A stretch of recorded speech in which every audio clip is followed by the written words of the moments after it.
Good evening, good afternoon, good morning, wherever you might be in the world. I hope you are well, and welcome to episode 302 of the ProSynth Network live show. It is January 16th, just gone 7 p.m. here in the UK, and I hope that you're all well and that you've had a fantastic week. And this is the kick-off for the weekend in terms of synthy nature stuff.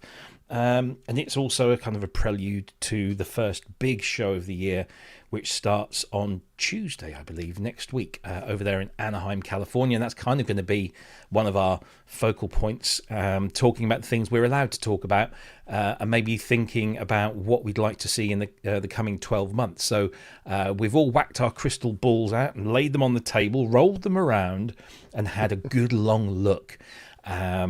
And then we might start talking about synthesizers. So anyway, we'll concentrate on that a little bit later on. But there's lots of little snippets of news, nothing big and juicy, but lots of little things coming. And I'm guessing the big things will appear from out under blankets next week. So until that point, we'll cover what we can today. But before we do, I need to take you through the pre-flight menu. First of all, don't forget, if you haven't already, do give us a like and a subscribe. Click that thumbs up button if you like what we do. Click the thumbs down one if you don't. It's as simple as that. Let us know. But of course, if you could subscribe to us, that would be fantastic, because it doesn't cost you anything. You won't get hassled by anyone unless, of course, you click the notification bell, which we highly recommend, so you don't miss any exclusive video content that might be coming your way sometime soon. So make sure you subscribe and then hit that notification bell. But if you don't want to be bothered by us, then just click the subscribe button. It won't cost you anything. It doesn't do anything to you, but it means the world to us, and it helps us grow the channel. So please do give us a subscription. That would be fantastic.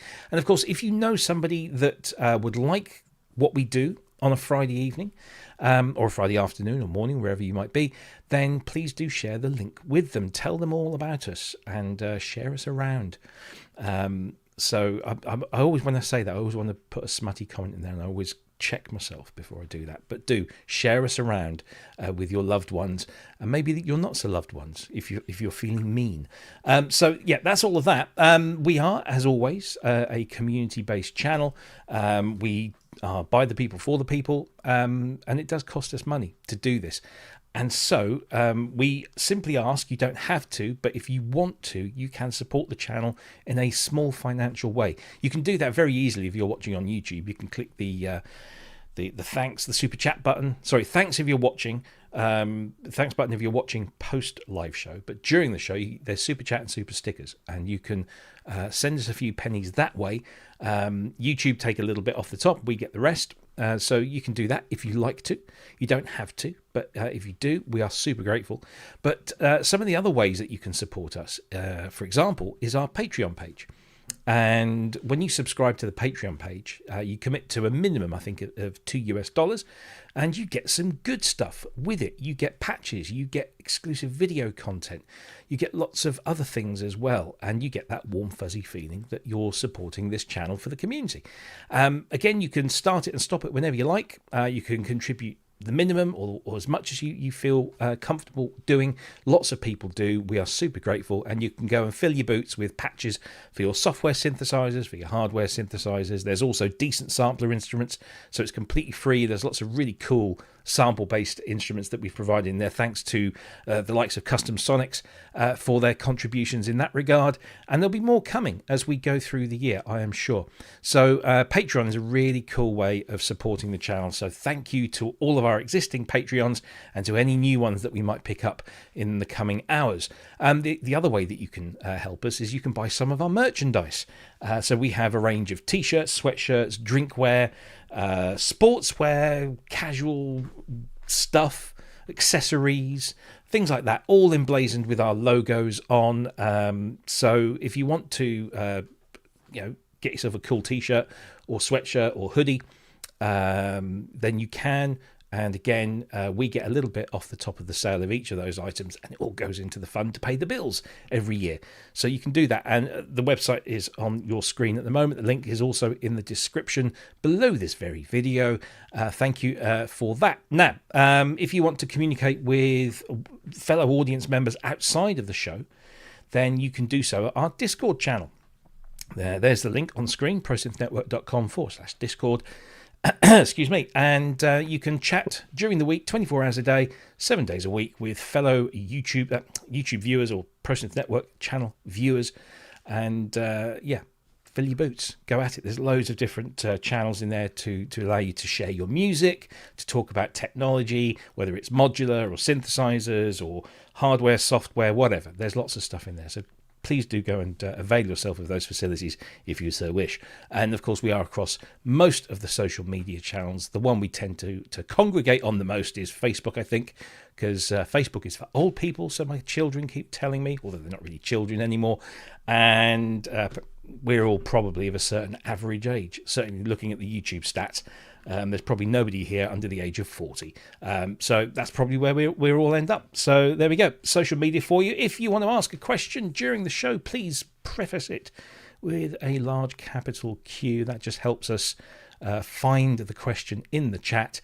And we'll take those questions as and when. Don't forget, we've got moderators in the chat. I know we've got one moderator in the chat, Steve Elbows. Thank you very much indeed for managing the chat. And we do have some others, but they don't always drop in because of their personal lives or the fact that they're the other side of the world. But please respect the rules. If not, Steve will jump on you and slap you about the face until you say sorry. There we go. That's that. Let's see. We've got some donations coming in already. Mr. Fat Dust Hesh. Good evening, sir. Hello, my darlings. Love you all. Love you too, sir. Hope to see you at some point this year at one of the shows where we generally congregate. Thank you for your donation. Thank you very much indeed. Both of my co-hosts have donated the show number in terms of pounds and pence to £3.02. Thank you very much indeed. And we are super, super grateful for all of those donations. Right, let's bring everyone in. I'm going to have to bring in this person first because he dropped out and now I've got to bring him back in like this. There he is. Scott McAuley, how are you doing, sir? All. I'm all right. How are you doing? Yeah, not too bad. How's your week been? It's been good, yeah. Steady away in here again this week. Doing a bit of sound design and in between trying to keep this pup at bay. Yes. It's a bit of a balancing act at the moment, but we're getting there. Yeah, he's doing all right. But tested my patience at times. Well, yeah, that's what they're as there they for. do. Yeah, Yes, exactly. indeed. But you did a good thing. But yeah, it's a rescue, wasn't it? Yes, yeah, it was. Yeah, so he's doing well. He's doing fine. Good. So it's just time, really. It's just letting him grow up a little bit, a bit like myself. Yeah, that's it. We're all tearaways at that age, I suppose. Oh, absolutely. Yeah, indeed. Anyway, good to see you, mate. And you, good to be back. Good. Yes, indeed. And of course, the other voice that you heard in the background there was Mr. Andrew Longhurst. Good evening, sir. Yeah. Good evening. How are you? Yeah, not too bad. Yourself? Yeah, not bad. Been a bit of a week. You have those weeks where you start off thinking you're going to spend the whole week doing one thing, which was video editing for me, and then it came to a stop on Tuesday, and I was immediately able to move over to sound design, which I had to do a whole bunch of. And what I thought would take me 2 weeks, I've already done, because it's just been one of those weeks where everything's just kind of, that's working. Ah, nice. In between Mr. Evans deciding he's a kitten again, and he's been rushing out, getting wet, coming in, getting dry, rushing out, getting wet. I've locked the door here, so he's sitting outside going, wah, wah, wah, wah, wah, wah, wah. Open the door and he comes in and spreads muck everywhere. It's been, It's funny. I love him. I did a live stream for my day job this week. We do like a monthly thing, and my cats are normally fast asleep when we do those. But for some reason, it must be something in the air. My boy cat sat outside the door here and was just going, meow, meow, for like 10 minutes straight, and I'm broadcasting for my employer that pays me, the wage that I used to live. And I've got this bloody cat in the background, and there's nothing I can do about it. You can't kind of sort of like, hang on a minute, I'm just going to kill my cat. So luckily he got bored of himself and went away. But yeah, love him though. Gotta love them, or they scratch you to death. Be a good band name, that. Who Killed the Cat, wouldn't it? Who Killed the Cat? Yeah. There was Curiosity Killed the Cat, wasn't there? Oh, it was Curiosity. So it was. It was Curiosity. That's what it was. It was Curiosity that killed Whatever the cat. happened to Ben Volpierre Poirot, eh?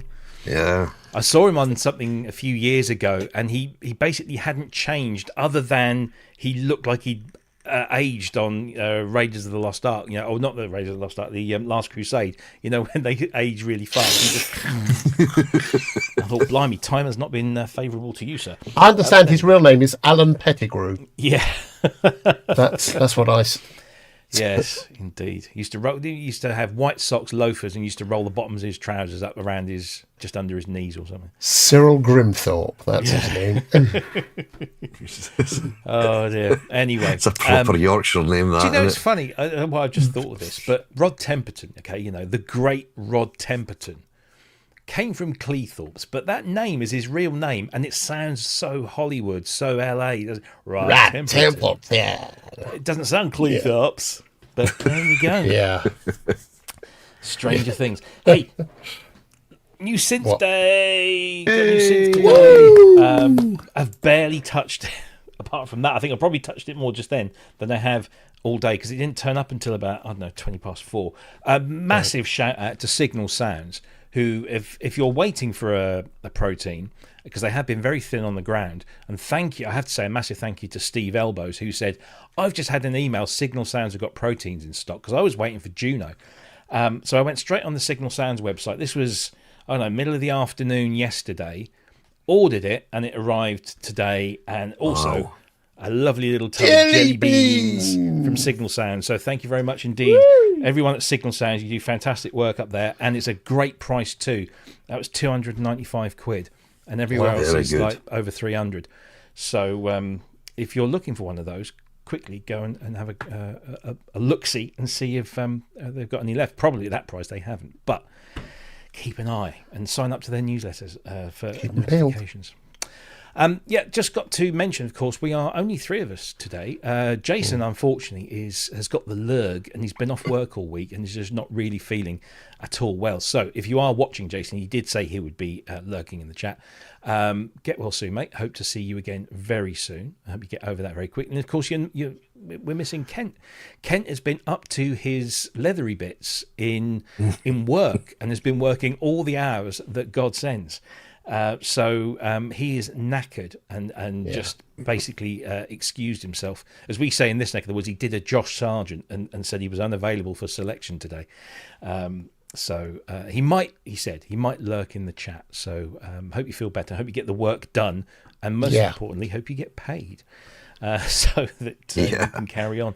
Anyway, so it's just the three of us today, which will be fine because we've got lots of things to talk about. We haven't got to wax lyrical too much. So I guess we should basically start.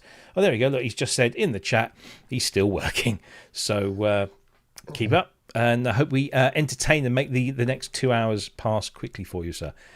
Don't work yourself into an early grave, though. So I think we need to start by mentioning, of course, this time next week it'll all be over, bar the shouting. The NAMM show is back for its annual event in Anaheim in California. And there's going to be lots going on. Although I think we say this every year now, we have done since COVID, or since before COVID actually, that NAMM is not so much the center of the universe for the things that we talk about on a regular basis as it used to be, because I think certainly Super Booth has kind of taken on that mantle instead, and the world seems to descend in Berlin in a much more favourable May, which is nice. But NAMM nevertheless will still see some cool announcements, and some of them we know about, some of them we know about and can't talk about, and some of them we don't know about. So we'll kind of try and navigate those feisty waters between now and the end of the show to make sure we don't drop any clangers. But yeah, if you are going to NAMM, if you're watching the show and you're going to be there, I know that our very good friend Andy Synth Addict is going to be there, and he normally does try and stream back to us at some point during the event. Which I think will still be going next Friday. So hopefully we'll get some decent carpet cam and some buffet crampon shots as well, in amongst all the video footage of what might be on display for us to play with. And we'll talk about what we would like to see, what we think we might see, both at NAMM and, of course, in the next 12 months, because a lot happens in the year in the world of synthesizers. So we'll maybe sort of have a little ponder as to what we might expect in the next 12 months. But anyway, running, I think it's just after. Is it just after or during? I'm not sure. But this event, let's have a look. When's the dates? Yes, it's just after. So you can actually do both of these events. This is the one that I think more people are excited about, which happens on the Saturday and the Sunday, which is Buchler and Friends 2026, which is kind of fast becoming the synthesizer focused event of that whole week. So as you can see, I mean, look at the list there of people that are going to be there. Most of those I think will probably be at NAMM, but all of these others will be there as well. And don't think for a moment that just because it says Buchler and Friends, it's all about wacky West Coast modular. It's not. It's about synthesizers, electronic music instruments, and it's probably the coolest place to be next weekend if you're in the LA area. There's also an after party presented by Perfect Circuit and the SoCal Synth Society on the Saturday evening, which goes on till the heady hours of 1 a.m. on Sunday. But yeah, there's lots of stuff going on. And isn't it open? It's open to the public as well, isn't it? Well, yeah, NAMM is there is a sort of element of public, but it is more of a trade show. But yeah, this is more of the public stuff, and it's just such a good representation of the community. But also, it's free. It's food and drink vendors on site all day. It's kind of like a mini super booth out in California, and I think it's growing because it's like 10,000 plus square foot of displays. So yeah, if you're out there, please do go along. Take pictures, send video. We'd love to share them on the show. So please do let us know if you're out there. But tickets are available. So if you want to go and check these things out, let me just put the link in the chat for Buchler and Friends. That's the Eventbrite site. And say tickets are free, but you do need to book to make sure you get one. Yeah. It's nice to hear that Manny thinks that Mini Super Booth is an apt description. So he would know because he's been to both. The Super it's the French version. Super Booth. But no, if anyone would know, Manny would know. Looking forward to catching up with Manny in Super Booth itself in May, and lots of other people too. We're already arranging our dinner. So if you are going to be in Berlin for the Super Booth event, do get in touch, as I said last week, and let us know. We'll add you to the WhatsApp chat, and we'll all go out for a meal. You pay, not for everyone. You pay for yourself. I don't, but yeah, it's one of those things. So anyway, they're the events. So what are we going to see at these events? I think I don't have any video content for this because it's not officially out, but it got leaked quite early on. I think last week or the week before, and I'm filling here because I've lost the website. Can I take a guess? It's this. I wasn't going to say that. I was going to say the Akai, the cut down micro version of the Akai Timberwolf, the Log Pup. The Log Pup. But no, it's not. Monophonic, one octave keyboard. Yeah.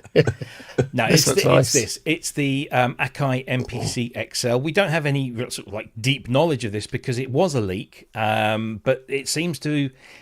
I kind of get the impression this might be a managed leak, if you know what I mean. Certainly there doesn't seem to be a clamouring to cover anything up here. And do you remember when we spoke about the Akai MPC Live 3 that came out about a month or so ago. And I stupidly said, oh, look, it's got a wrist rest. And everyone said, that's not a wrist rest. Them's the speakers. And I'm like, oh, yeah. Look, this has got a wrist rest. So it's got one. It's not a wrist rest, Robbie. That's the speakers. No, it's also got an iPad at the top there. No, but this is. It looks the business, eh? It does. I mean, listen, I've been involved with Akai many years ago, and I remember the 3000, the 4000, the 5000. This looks incredibly, I want to say, fussy. There's lots going on here, and I don't know. I mean, I'm not an Akai MPC user. I don't know whether this looks good or daunting or whatever.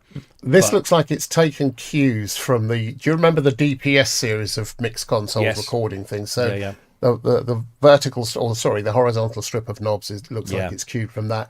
Clearly the pads have come, or were probably already there for the MP3 Live, MPC3 Live.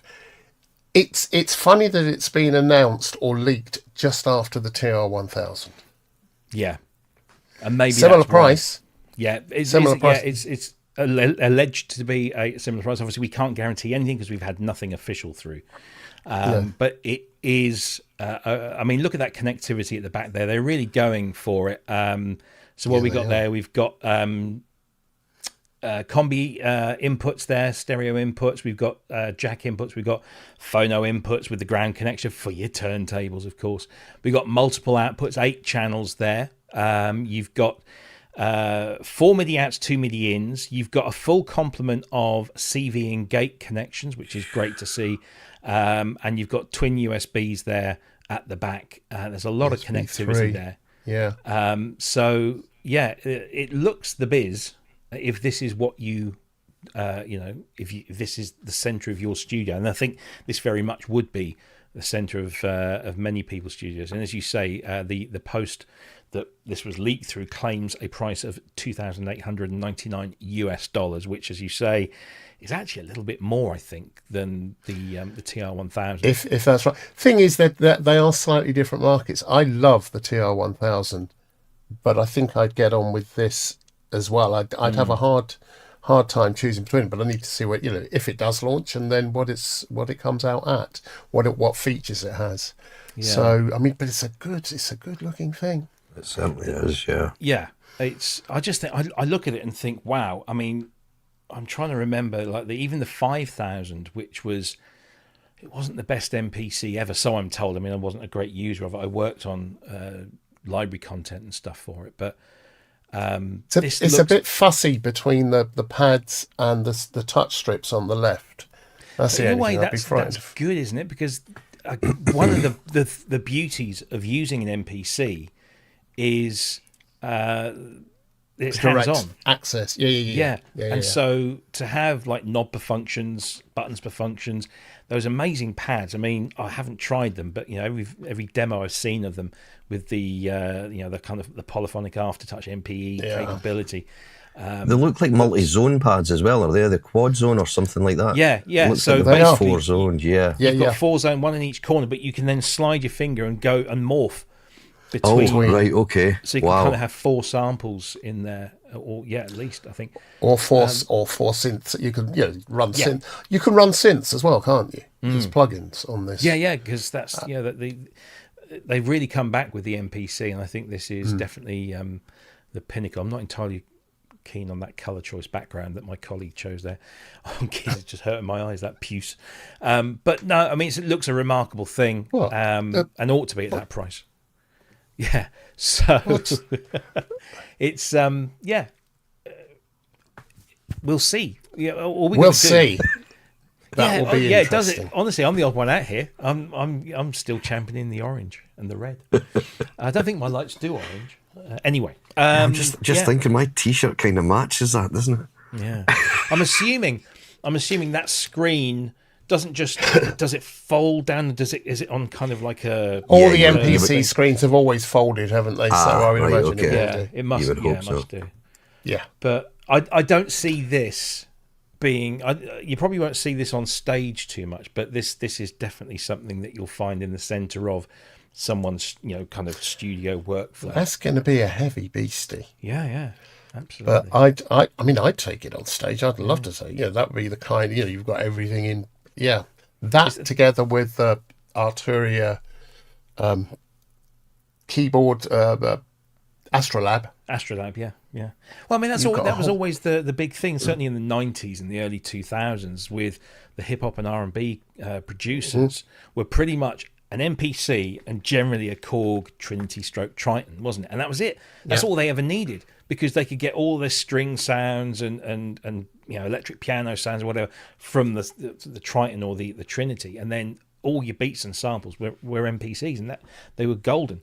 So yeah, I mean, I guess that's the modern version of it, isn't it? It's one of these and something like an Astrolab.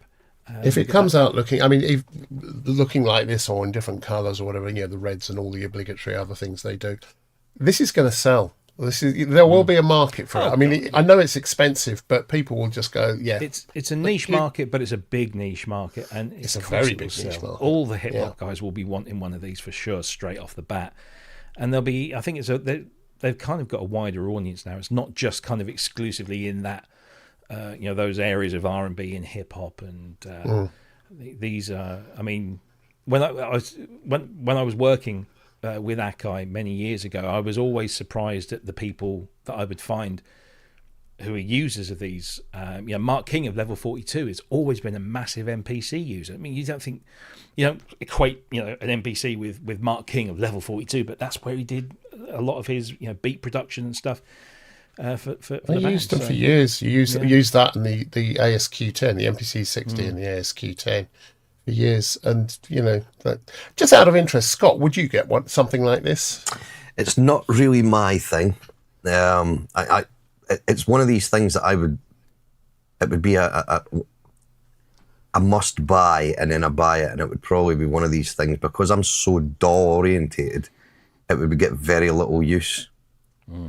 But I would be buying it because it looks, and it's got so many features, and then it would be one of them that I just wouldn't give the time to learn the thing through and through. It's like Robbie says, if this is one of your centerpieces and you've been one of these Akai MPC users for years, I could see this being major for these guys. But for me, because I'm so DAW driven, it's just the way I do all my work.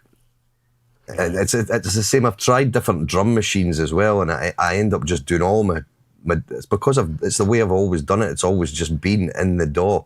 And I try to take myself away from the DAW and do like hardware drum machines, and I just think it's so much quicker in the DAW. It's the way it's because of the way I've worked for years. Yeah. It's everyone's different, and people ask me, I'm not.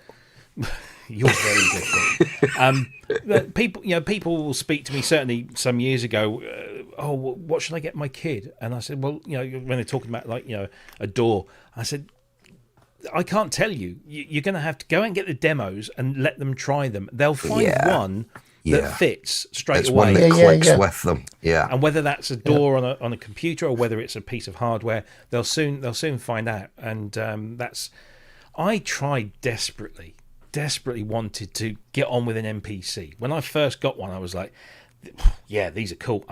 Couldn't do it. It just didn't click with me in my head. No matter which model I tried, it just didn't work the way my head worked. It's funny because I used it with the S900 and the 1000s and a bunch of other synths and things. And it was fine. I rarely use the drum sounds on it or any of the stuff. I was using it essentially as a sequencer mostly. Right. And it was brilliant for that. It was really quick. So for because I was doing a lot of live work as well and a lot of tour managing and various other bits. So it worked really, really well. In fact, we controlled the front of house with these, and we had another one on the front of house, one on stage, and we just linked them. And it was a brilliant way of working. Very, very early use of MIDI to do. It's got good specs. Parallel use of up to 32 plug-in instruments, 16 audio tracks, up to 256 How voices. Many? 32. 32 plug-in instruments in parallel that you can use on this. So I mean, wow, that's more than you'll probably need. 16 audio tracks, up to 256 voices. And apparently the internal memory capacity is now 256 gig. Plus, there's an extra slot for an SSD and an SD card as well. So there's plenty of stuff for storage. That screen's 10.1 inches, and it's multi-touch. I think I'd like to give it a go now. It's got these big screens because the MPCs that I was using were like 4-line digit displays, and even with I tried that JJOS on the MPC 1000, and that was supposed to make it even better, but it just confused me even more. But there you go. So yeah, interesting to see. I'll be looking forward to having a play with that at some point this year. Yeah. I'm sure they'll be at Super Booth. But expect to see that, I believe, at NAMM this coming week. So that's the Akai MPC XL. Very cool. Very cool. Yeah, we'll probably talk about that a bit more closer to the time.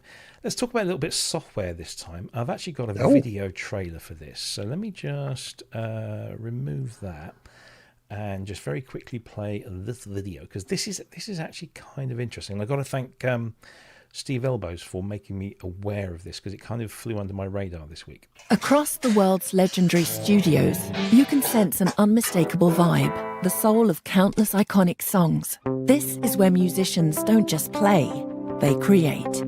Using Celemoni's DNA technology, their best performances are transformed into Tonalics. No AI, no loops, no MIDI, just living recordings that behave like a musician playing along with your song. Adapting to every chord, every tempo, every groove. No matter which DAW you use or how you work, Tonalic understands your musical intent. You can effortlessly create authentic guitar, bass and drum tracks, always infused with the artistic human element. Engineered by the makers of Melodyne, played by world-class studio musicians, driven by your song. Tonalic, a musician by your side. Now it's interesting that here we've got a company, which we all know very well, Celemoni, coming up with a tool that delivers, this additional content that you can't do yourself, and it has nothing to do with AI. This is all clever tech. So basically, what this is a tool where they've taken original performances by a whole range of amazing musicians, and then using their technology, you can apply this to any of your recordings or any of your projects, and it will adapt to the key, to the tempo, and all of this kind of stuff. I think this is very super cool and quite refreshing that we have in this age of increasing AI and people's resistance to it, that we actually have something that's very clever but doesn't actually use AI. I don't know. What do you guys think about this? Well, it's definitely interesting. Is there definitely no AI involved in this? Apparently not. They've said no. It says right there in the bottom left hand corner there, no loops, no AI. I mean, obviously Celemoni with Melodyne, that's an incredibly clever piece of technology, and again, it doesn't use AI. No. So they've kind of applied a lot of what they've learned from there to this, and just made it. It feels to me like it's like feels like these MIDI loops that you used to get. That it was just the MIDI data, and then you could take that MIDI data and manipulate it. But as soon as you drop that MIDI data into your project, it would line up with everything else, and then you could just you could tweak the notes, you could tweak the NRPNs and what have you to get a little more of a unique performance. But yeah, I mean, this is great, and some of the musicians they've got here. So you've got we'll start over here. We've got Kenny Aronoff, can't pronounce that name, Randy Poland, Corey Britz. I thought I saw in that video a couple of people that I recognise, but they're not showing up on here. There he is, Nate Mandel from Foo Fighters, and also I thought I saw Tim Pierce. Yeah. who is an incredible guitarist. So yeah, there's some very, great musicians on there, and you can basically have them playing on your piece of music. I think it's a very clever idea. Andrew, any thoughts on this? I was I'm kind of conflicted about this because it feels like an AI thing, but actually I've been using, Celemony since literally the day it was launched in Amsterdam at one of the shows there. They had a tiny little side table right at the on the edge of the hall, and it was the most packed thing you've ever seen in your life, right from day one. And I've been using it since, and they've moved from just being able to pitch and modulate monophonic sounds to being able to separate out polyphony and change chords, change the chords within something polyphonically. So they've been, all the bits have been there for a while. And you're right to mention the MIDI thing, because the way of, taking the MIDI packs you used to get, which had Bill Bruford playing or whoever, all of that worked really well. Except you were stuck with whatever it was. What this has done is moved taken the next step, which is intelligently adapt to the style of whatever track you're doing, the chords you're doing. Although, I suppose the one thing I'm a little disappointed by at the moment is that it doesn't listen to the chords that you have, automatically interpret those, and then assign the chordal shapes to whatever it is, whatever instruments you're bringing in. You actually have to manually either type them in or select them from a drop-down list. All of that said, and my reservations about, is this taking away jobs from musicians? All of that said, actually, it's a really good thing. And I think it's the kind of thing where I like to be able to play with guitars, and I have to wait for yonks to get guitarists to come round and do things, and they've not always got the sound I want, and I haven't got the budgets to pay for, the kind of people I like working with all the time. So this is good. And then if I go live, I'll get a guitarist in and get that lovely thing, or if I have the option, then I'll have a guitarist sitting in and I'll be working with them. But it's not bad. I think some people will have a problem with the subscription version of the fact that it's subscription based. It's $15 a month for the standard version, then nearly $25 a month for the full studio version. Although you can, for the first month, just pay $1. Why they didn't just make it free? I don't know why they want you to pay $1. I wonder how long before they tackle things like orchestras and pianos and all those, because at the moment it's guitars, basses, drums, and plucked instruments, so mandolins and things.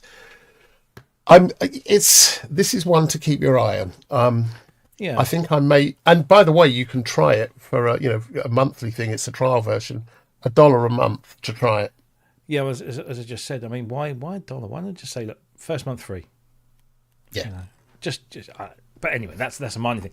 I don't make enough music that requires guitars, bass, and drums and percussion. I do myself anyway. But if I was, I think this might be a very interesting thing to do or to use, and very clever. And the fact it doesn't rely on AI, apparently, so they keep saying, might be interesting. Here's the thing. I've got lots of guitar plugins which have, variously authentic or not, and you get playing styles and things.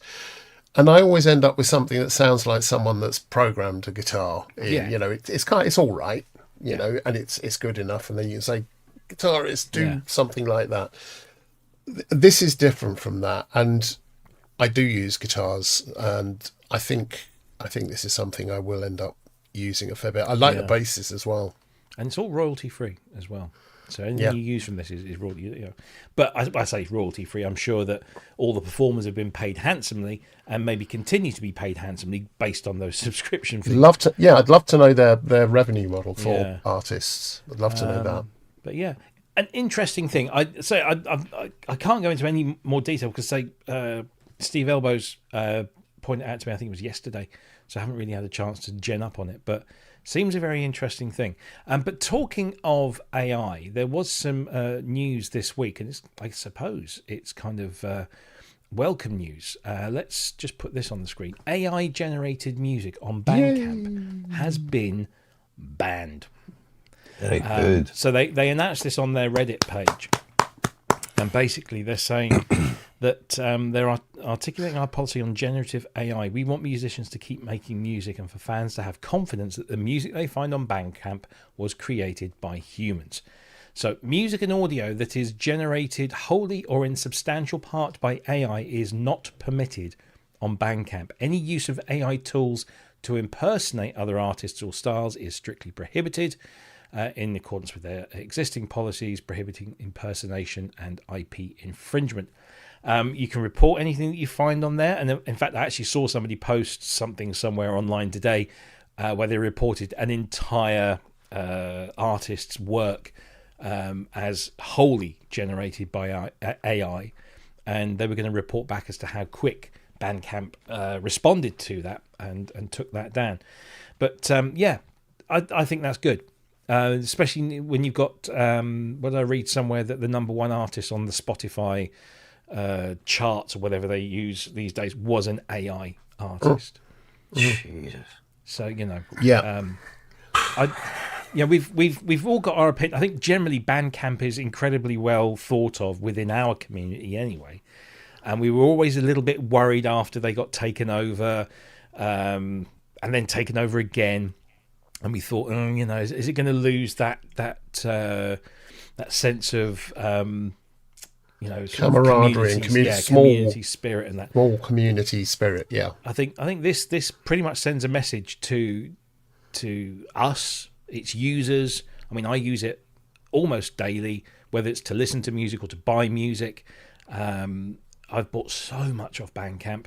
Whether it's major artists or minor artists, it's a brilliant place, and I think more and more people should go there and use that service.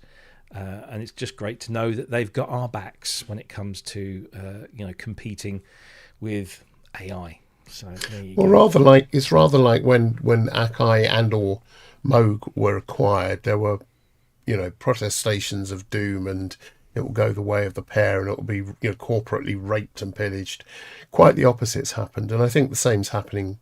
It seems that the same is happening with this. I think this is a really good stake in the ground, a statement of intent, and I'm really pleased because there's an awful lot of artists out there who I only ever buy real media or Bandcamp downloads. Well, that's even it. With major artists now, so many of them are using Bandcamp.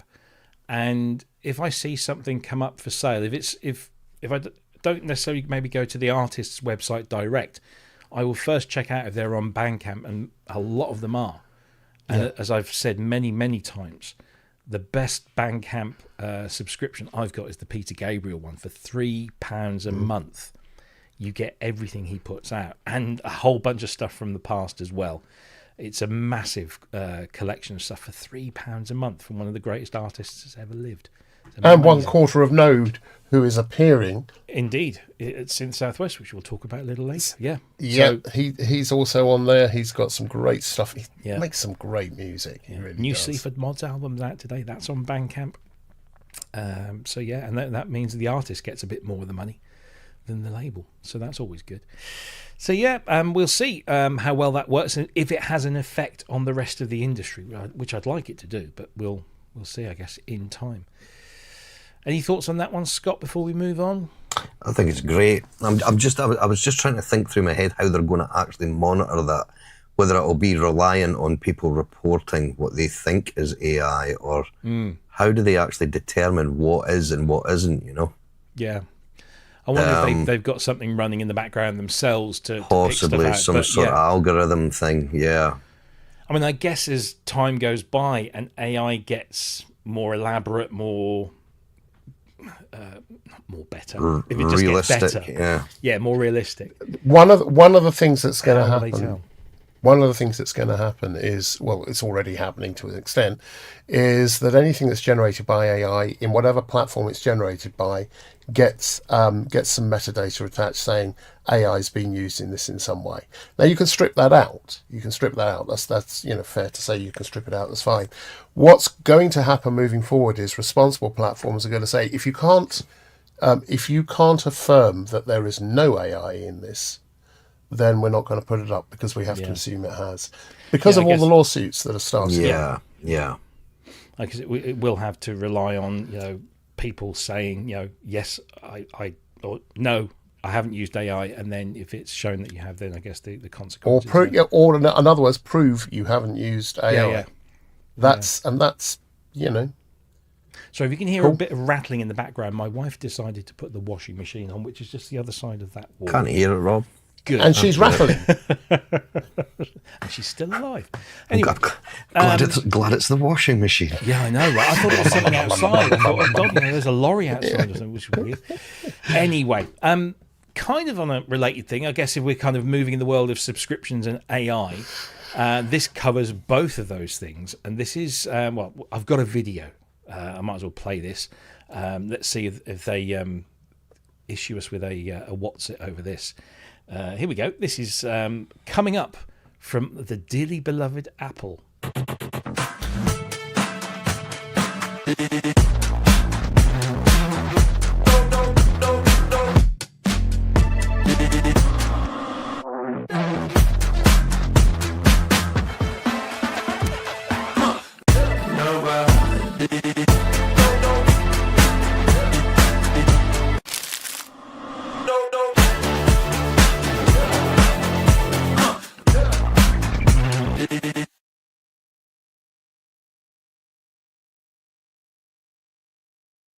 A bit of a long tail on that one. This is the news that Apple have announced Creator Studio. Creator Studio collects together Final Cut Pro, Pixelmator Pro, Logic Pro, Main Stage, enhanced versions of Keynote Pages, Numbers, Freeform, and those enhanced versions, these versions that will appear in Creator Studio, will have AI features and workflows that use Apple Intelligence.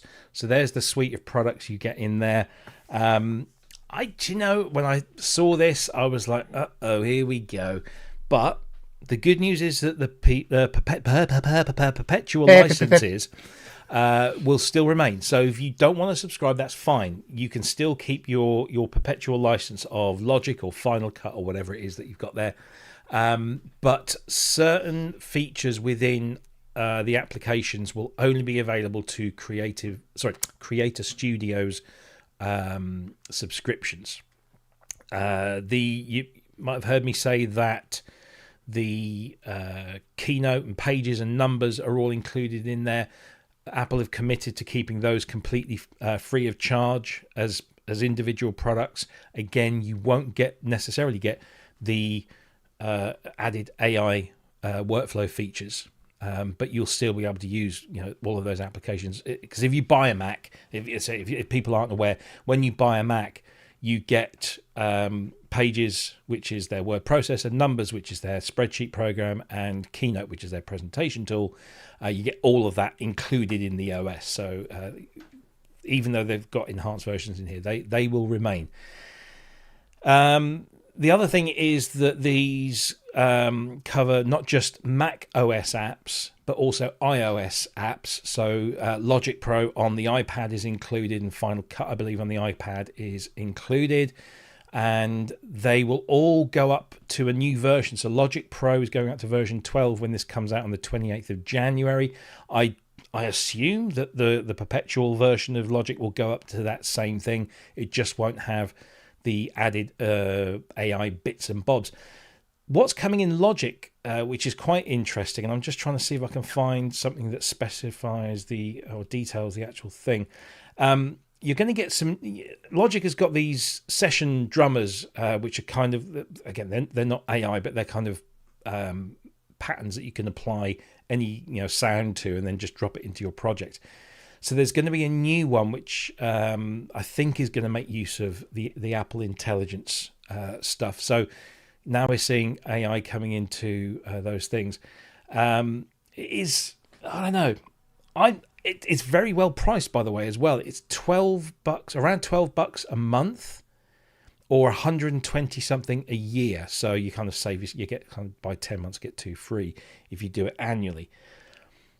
I don't think that's terribly expensive. And I'm kind of thinking, maybe I might do this. I don't know. Scott, what do you reckon? AI in a DAW.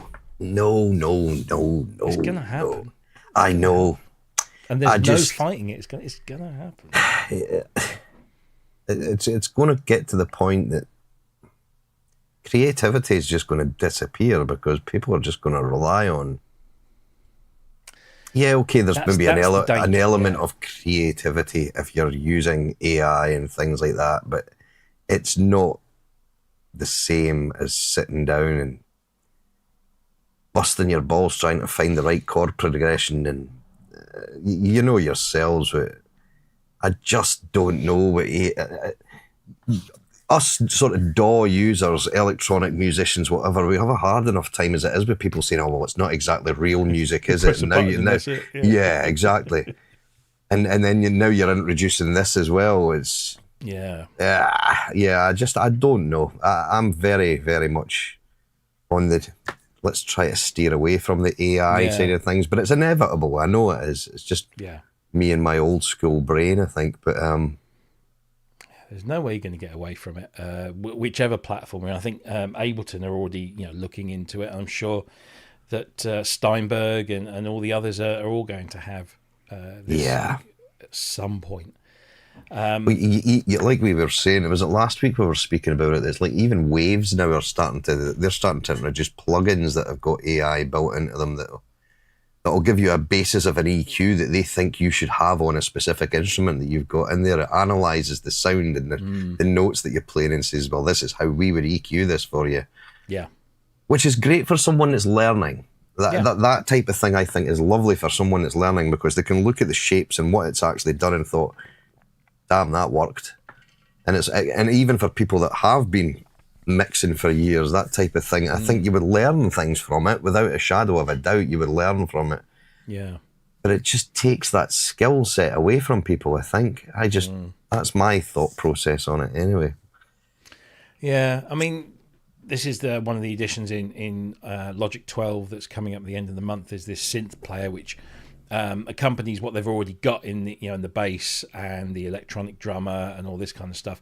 These have been updated or will be updated when the new one comes out. But this synth player version of these instruments, apparently you can add synth and heavy bass as the synth player responds instantly to your feedback and follows your chords. So yeah, it's I don't know. I'm going to give this a go. I'll probably buy the 1 year subscription. Because it's not massively expensive, for what you're getting. Logic, you buy once, you never have to pay for updates. But it's $200. Final Cut is at least $200, if not $250, for a perpetual license. Similar thing, you get free updates, but then you get all that other stuff in there as well. So I think just spending $120, $130 for 1 year. I should be able to get a good feel of whether I like it or not, and then I can decide. Because the other good thing is that if you already own Logic, Final Cut Pro, all of that other stuff, and you get the subscription, it doesn't do away with your old stuff. You can still keep your perpetual licenses on all the other products, and if you then decide to leave, you'll still retain your perpetual stuff. But obviously anything that you make with the new things that uses the features that are only exclusive to the Creator Studio will probably not be available to you. So, yeah, who knows? And is Logic Pro, the perpetual version, is that going to get updated at the end of the month? I've not seen anything that says yay or nay. So I'm not sure. Is Creator Studio always going to have that little carrot that says, you want the latest version, you got to come and subscribe? But it's inevitable. This is going to go, I'm surprised we haven't seen more digital audio workstations like, Cubase and stuff go subscription based. Reason's already there. There's a couple of others, I think. It's going to happen. It's the way that the industry is going, and I really don't think there's anything we can do to stop it. The subscription business model is the way that everyone's aiming now. It's throughout the whole, even like Photoshop and things as well. This Creative Cloud. Exactly, yeah. And you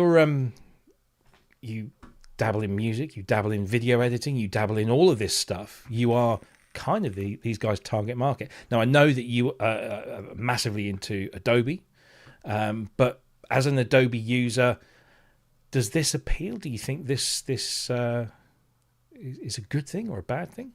I don't have a Mac, but I'm thinking of getting one, which I've been saying for the last 2 years. The thing is, with Blackmagic, there's Resolve and its entire swathe of products, including the Fairlight audio mixing platform, DAW, etc., as well as their color and their video edit. Adobe have their creative subscription, Creative Cloud, which has all of the, Audition, Premiere Pro, Media Encoder, all the, Illustrator, Photoshop, all of those things. People are paying 60 quid a month for those because, there was a huge uproar, first of all, about it going subscription based, but people got over it because it's allowed it to develop and it's become the de facto industry kind of standard. This is a really good thing. I don't, I think people are, Scott, I understand your concerns about AI and music, but actually what I found certainly in the video arena and with a lot of the AI tools that I use for audio, I'm using them for the workflow, not to create. I'm not. Okay. I tend to not use any of them to create, and it's a choice you make. And to be honest as well, a lot of the AI out there, it's not that good. It's incredibly, it's got a very large language model and database models to pull from, but it's kind of taking the best of everything, saying, let's just the most popular, the best thing. So everything ends up being homogenized, right? And so you're right in that whether it's for video or audio, whatever, when you're creating, you don't really want AI to do anything other than help the workflow. Yeah. With this, here's the thing. Adobe, 60 quid. Resolve is 250 quid. You buy any piece of kit from Blackmagic, one of their cameras or whatever, or one of their thingies, and you get it for free, and their entire universe, and it's permanently updated. Now, at some point, they're going to have to change, and here's why. It's because AI costs money anyway. So even if you're using the tools to clean up some audio, or maybe to do the automatic transcription of something, and that might be the same with music. Transcribe this vocal line so I can see what people are actually singing, what the lyrics are, or what the melody is. Do I want to make some changes to this? Those kinds of tools are fine, but they cost money, particularly video. And so having a subscription allows companies to offset some of that. But even then, if you do anything that's really, intensive, you've still got to pay more for it. So I think Apple are probably right on the money, and they're doing the entire suite. They're doing Logic, Final Cut, they've got their own graphics program, they've got all the other bits and pieces. I know people are sort of calling out Apple AI because it's not terribly clever. They'll get there. They'll get there. But most importantly, you're getting all of that. You're getting, if you don't have anything else other than a Mac and you pay $12.99 a month or 120 quid a year, you've got an entire media creation facility for that. And it's only going to get better. So they're just doing what no one else has yet done in quite the same way. They're providing an entire universe of creativity. So it's a good thing. It's how good it is to actually use, I don't know, but I will. I'll probably try it out myself as well. So yeah, let's not get too worried about it. We have choices to make, all of us. Yeah, absolutely. Yeah. So you can choose. At the moment, you can still choose not to use or subscribe to any of this stuff. But I think the window is getting narrower. It really and narrower. is. Yeah. And there will just be no escaping it. I mean, I can't remember who said it in the chat, but they said we'll be subscribing for our computers soon. Who knows? I mean, with the improvement in internet speeds and cloud-based computing and all that, our computers you can already do this anyway, but on a commercial level, for end users, we could just be using computers that are in the cloud, and we never have a piece of hardware other than just a small little box that connects to the internet and serves up a web page, and we can just be doing all of our computing in the cloud. So yeah, it's interesting times. So Apple Creator launches on the 28th of January. Steve Elbows did manage to find out that the perpetual versions will remain in line with, but it's just those little AI extra bits that sit in the background that or you won't be able to. What I'm worried about is if I didn't go to this and I upgrade to Logic 12, there'll be a little thing there that will keep nagging me saying, if you get Creator, you can use this feature or that feature. So hopefully that won't happen, but we'll see. We shall see. There was some other news in the world of digital audio workstations, and this one was interesting. I don't have any experience with Studio One, PreSonus Studio One, but it's no longer called PreSonus Studio One. It's now called Fender Studio, because Fender bought PreSonus. And so now under the Fender Studio brand, you've got this new version, which is essentially Pro 8, but now branded as Fender Studio Pro. And it's improved. It's certainly not a different application. It's just the same thing, but enhanced to the next, what would have been, I guess, the next version of Studio One. And this basically now puts Fender right in the middle of the digital audio workspace. And a lot of people love this software already, and now they're upgrading to the new version. It's just got a different name on the box, and it's got loads of added things, but it's got Fender on the box. Now, does this... I was watching Sonic State on Catch Up the other day, and somebody, I can't remember who, so forgive me, but somebody said, is this a good thing to do because it draws the guitar community more into the digital audio workspace? Because I know lots of guitarists that don't really have much of a desire to get into all of this. They'd much rather just record to hardware rather than do it all in the box. Now there's a digital audio workstation with the Fender name on it. Is that going to open it up to those people that play instruments with strings, those weirdos? Possibly could, Yeah, it's a good point. That's a good point. Thing is, Gibson did this with Cakewalk, didn't they? They bought Cakewalk, and that was a bit of a car crash. I'm not sure the door. Let's be honest, everything Gibson did was a bit of a car crash when it came to music technology outside of guitars. It's a good door. PreSonus is a good door. It's not as widely used as some of the others, but it's well regarded, and their interfaces are reasonably well regarded as well. Is this the right platform? Is this going to make more guitarists come in and get involved with it? I'm not sure it will. I think there's so many others out there already. It's going to be about what's the easiest to use, and what can I Isn't it interesting though that the promo video, which I'm not going to play because I wasn't sure about copyright and stuff, but it features what we're seeing on screen here. It's Nile Rodgers playing a guitar. Whereas all the other digital audio workstations has people with synthesizers and stuff, whereas this is clearly focusing on guitars. I don't know. It's a big market. Whether it's broadening the appeal or whether it will put some people off. Well, they've also got the Studio app as well, haven't they, which goes on your phone and on whatever else. Now, that looks really simple. And all the interfaces have been rebranded as Fender as well, all the PreSonus stuff. So, the PreSonus stuff was great.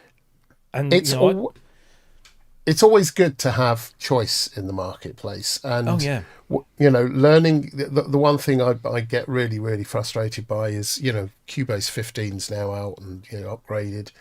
It's still such a mare to navigate around. I mean, it does everything, but that means you've got to have everything, which means everything's, it's kind of, I just want to change this one thing. I have to menu and panels, and it's become almost too complex, whereas before it would have been a channel on a desk, either a digital or a tape-based recording system, press play, record, right, I can EQ it, I can add some outboard and done. So it's not a bad thing to have this as part of the universe, to have it out there. I'm not sure if it applies particularly to guitarists, unless you suggest that they are particularly dense. Well, no, not at all. I wouldn't say that about our guitarist friends at all. But I think in a way it's a good thing, because I think it will normalise and maybe take a bit of the barrier away. That is a psychological barrier for a lot of these people. It'll just broaden its appeal. Look, I know I've got a friend who's been producing records since the late 70s and is still active with his own studio today. And he said that once he discovered Studio One, he dumped Pro Tools, and this is now all he uses. And he's a pro, and he's been in the business for decades. And I've got a couple of pals that have done the same thing. Exactly. Yeah. It's a highly respected piece of software, and for those people, they won't care what it says on the cover of the box, as long as the application is what it always has been and continues to be. Then they'll carry on using it. Can I show this, Steve? They actually do have a foot pedal, and it does control things in the door. They posted about that today. So yeah. Look, I think it's good. I think it's good that it's still going, that it's now got Fender behind it. You know, they're, as far as I'm aware, they're still a reasonably successful business, so they'll keep the brand going. Hopefully, they've retained all the great people that were developing the software with PreSonus, so it should carry on. I'd love to know what Richard Hilton thinks about this as well. If you watch Sonic State, he'll tell you. If you go back and watch this week's Sonic State, he was incredibly positive about it. And again, he's been using Studio One for a long time, and so again, you know, I'll take his word over anyone's. If he says it's good, it's good. He's a pro, so he'll know. This is true. This is true, Kent. This is true. Anyway, we're just over halfway through the show, and we're doing well. We're doing well. So let's see. What should we talk about? Let's talk about some hardware stuff. I thought this was very interesting from our friends over at Korg.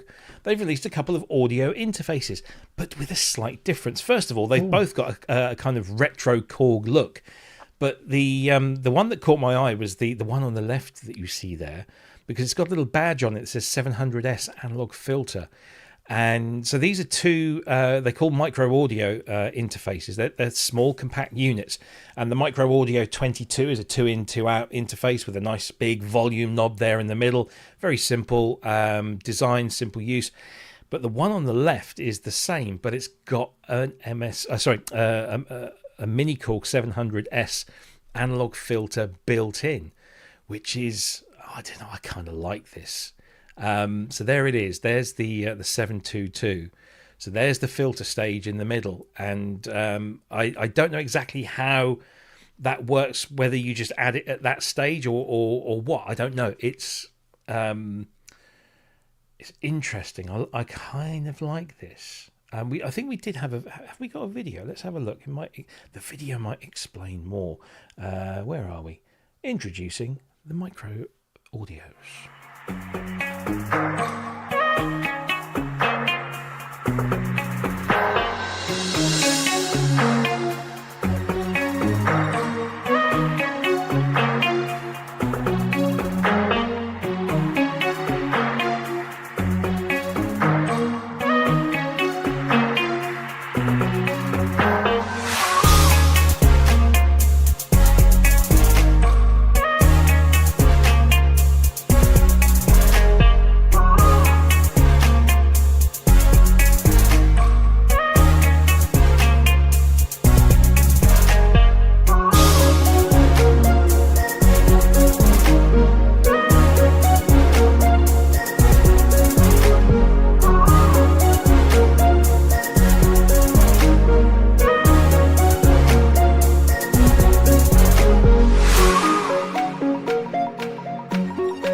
So I kind of got from that you apply the filter to the incoming signal, and that's what gets recorded.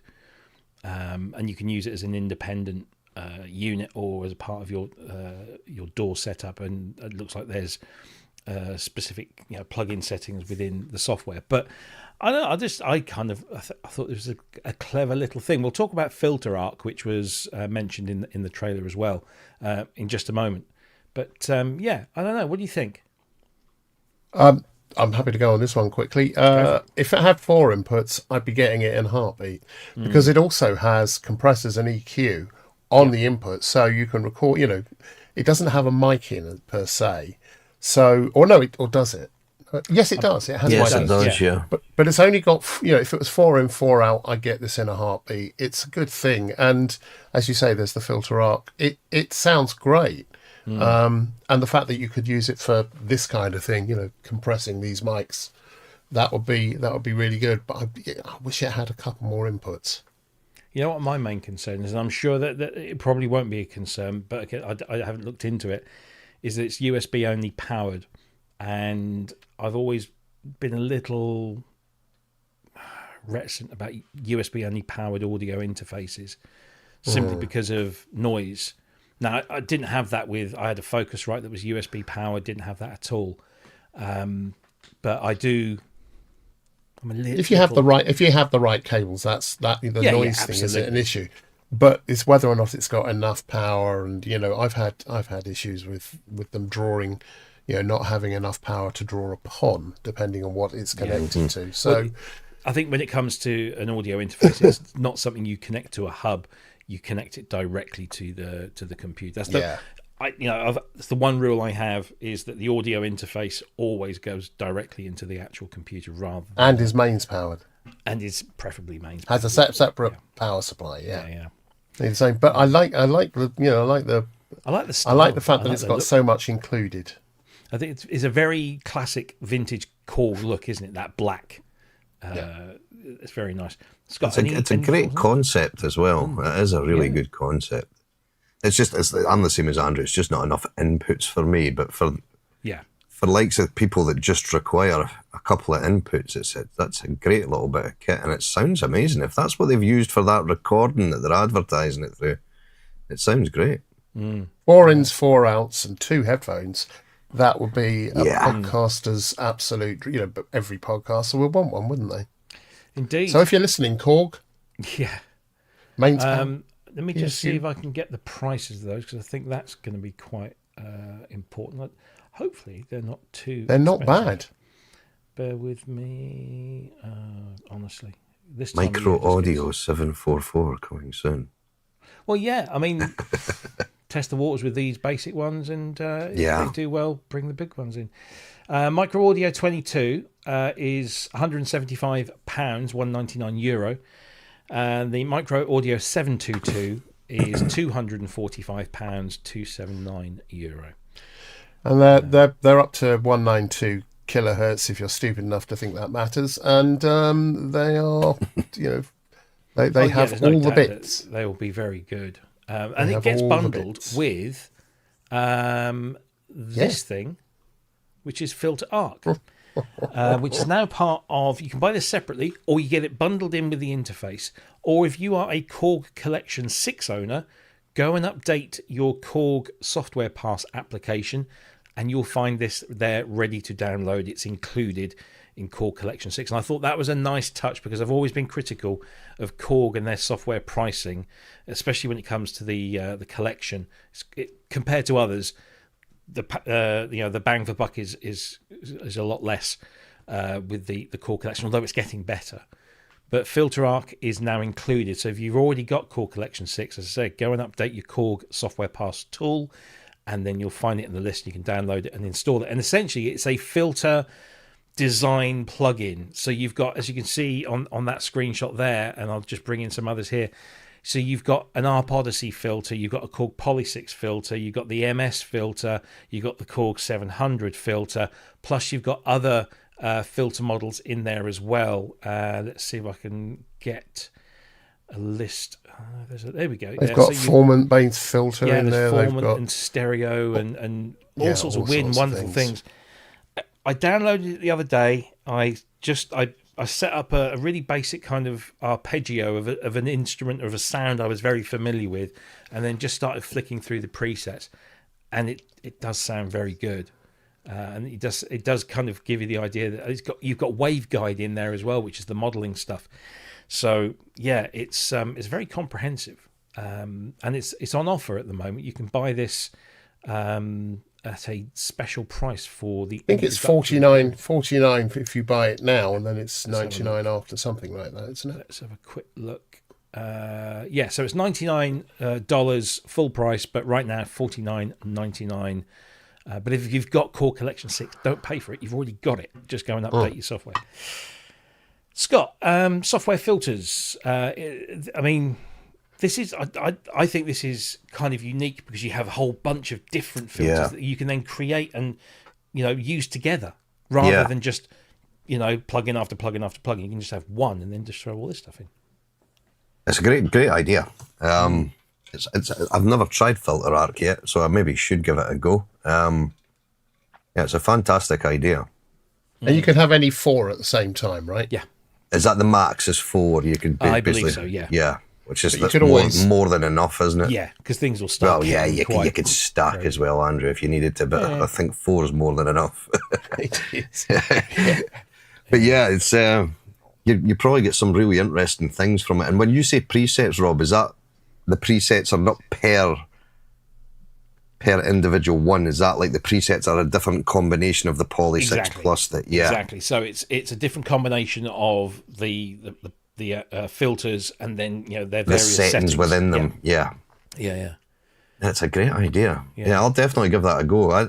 It's not something I've actually looked into, is this filter arc. So I'll have a look at that. Do they trigger to MIDI note in or some sort of trigger input? How does the triggering work to fire the cycle? Yeah, it would be good if there's some sort of envelope follower or something like that, Andrew. Like if you were using it on a guitar or something like that, it would be great. Yeah, envelope follower would be really good.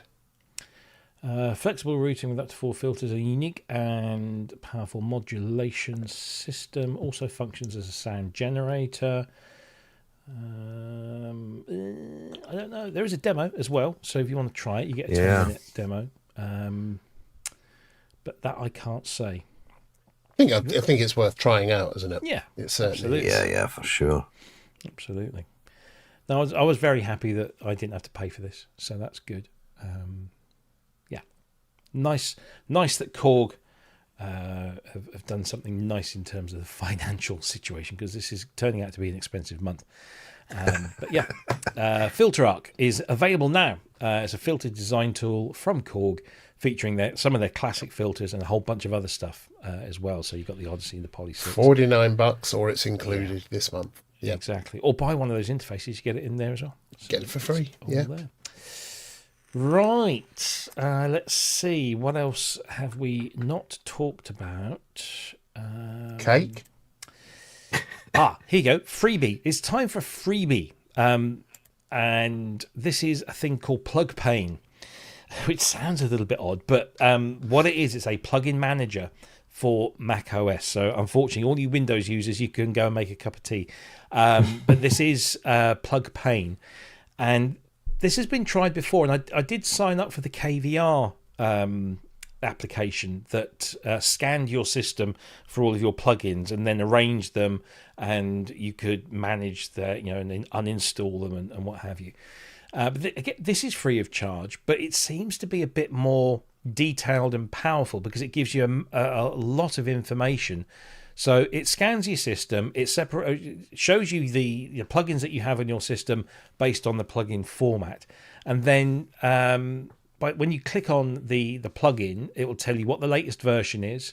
Over on the right-hand side, it will give you info and links to the shop. And so there are some plugin providers that have excellent management tools for their stuff. Cherry Audio will pick them straight off the bat.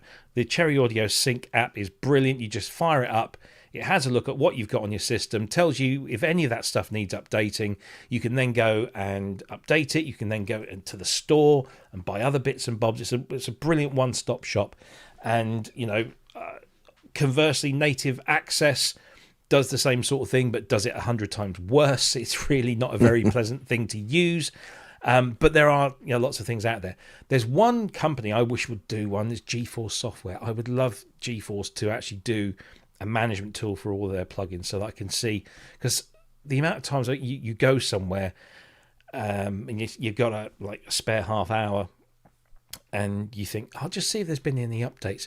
And I don't want to pick on GeForce because I love GeForce, but you go to their website and you'll have to go to each plugin's individual page and check the version number against the version. It's very old and archaic, whereas if you just had the small application that you could just run, click a button, and it goes off, interrogates their servers and says, these are all the latest versions, this is what you've got, these are the ones you need to update. That's all I need.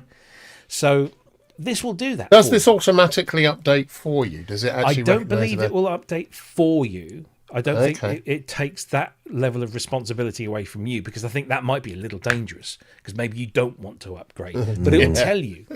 And it will also tell you what the current prices are of these things. And sorry, by that I meant if you click on something, rather than you then having to go to the manual thing of downloading and doing, will it actually download it so you can install it if you wish? That's a very good question. So let's have a look here. Before we do that, this is advanced duplicates detection, because I've gone through and found, why have I got 3 versions of that plugin? And it's just because instead of updating the existing one, it's just installed the new version, kept the old version. And in some cases that might be useful. So smart plugin discovery, database integration matches your plugins against our comprehensive database to get all of the information. Enable and disable plugins, which I think is quite useful because some plugins do cause problems.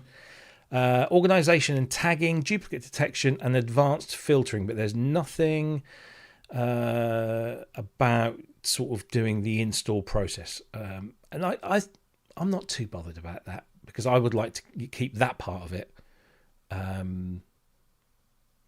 my responsibility, rather than a piece of software deciding for me. I don't know. I mean, Scott, are you like me and have got an absolute shed load of plugins? Oh, yeah. Ridiculous. Would this... And where I was reading some of the blurb on that there, and just yesterday I had a couple of instances of Omnisphere 3 running, and something happened, and the track that I had going in Logic crashed. And then when I tried to open it back up, and it says, do you want to open auto-saved or saved? I clicked auto-saved, and as soon as the 2 instances of Omnisphere tried to open again, the 2 windows popped up, boom, boom, and it just kept crashing every time it was trying to open Omnisphere, whatever it was. And where this would be good is if you come across something like that, you can say, right, disable that plugin. I don't want you to open, so when you open, you're not actually losing an entire track. I did eventually get round it, but it took a hell of a lot of working out. But this would solve that straight away. You could just, if you know what plugin it is that's causing the program a problem from opening, switch it off and then try reopening it. Exactly, yeah. It's very, very good. That's something I will probably download, to be honest with you. Yeah. I downloaded, I haven't installed, I've done a Ben download and didn't install it. But I'd say I had the KVR one, and it got a little annoying. It wasn't that great.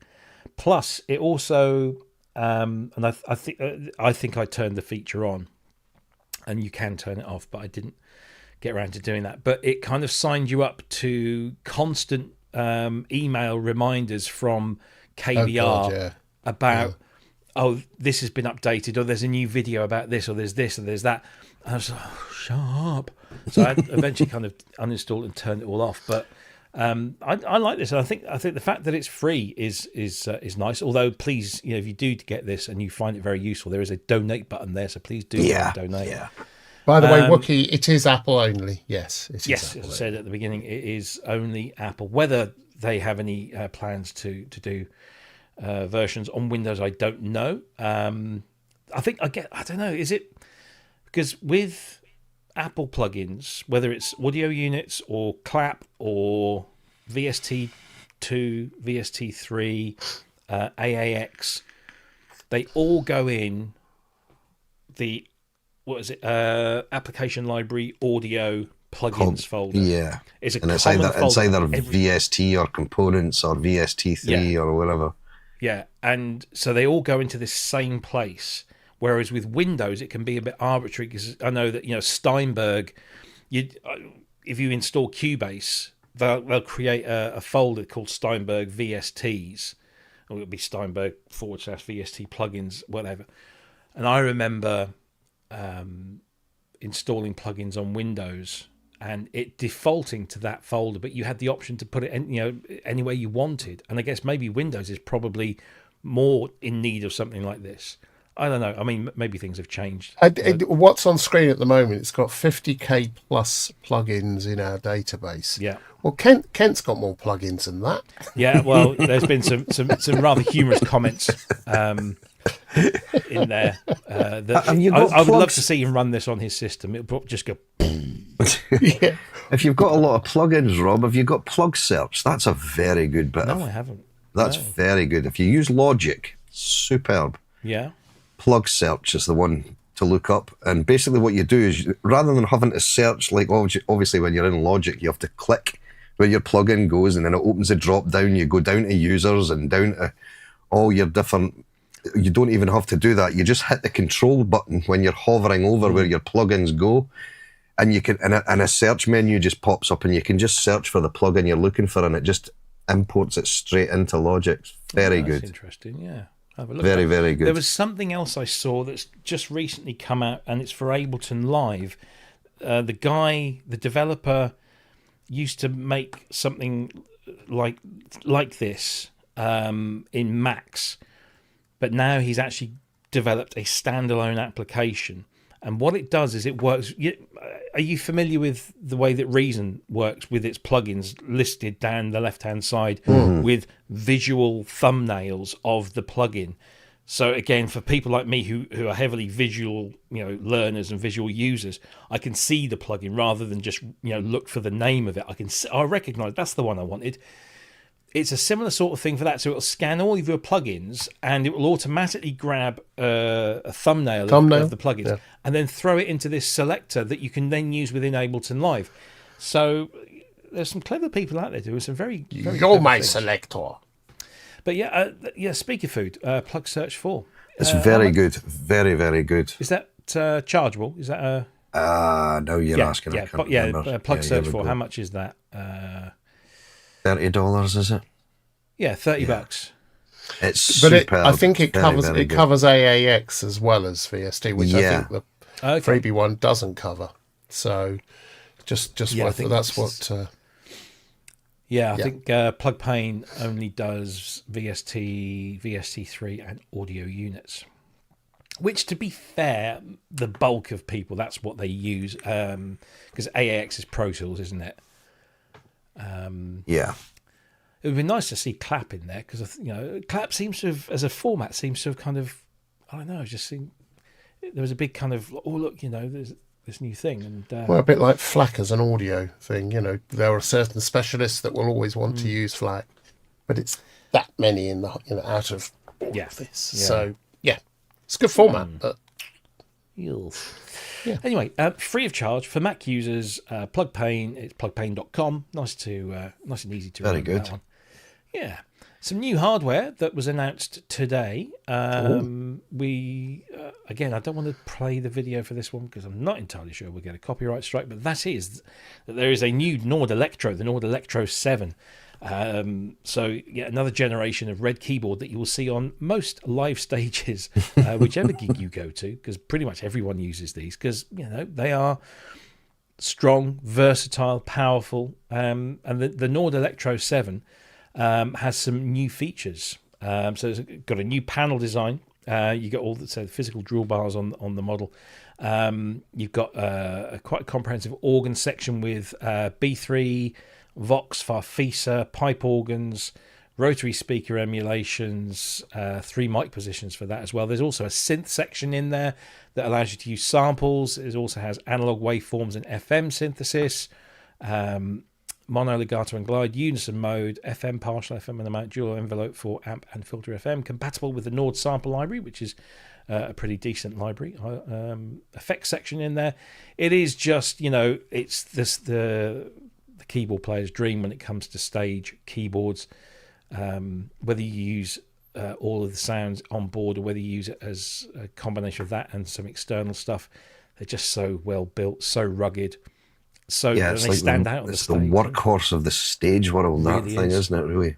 Yeah. Do you know what's disappointing about this? The only thing I can find that's disappointing is it's only got a low pass filter.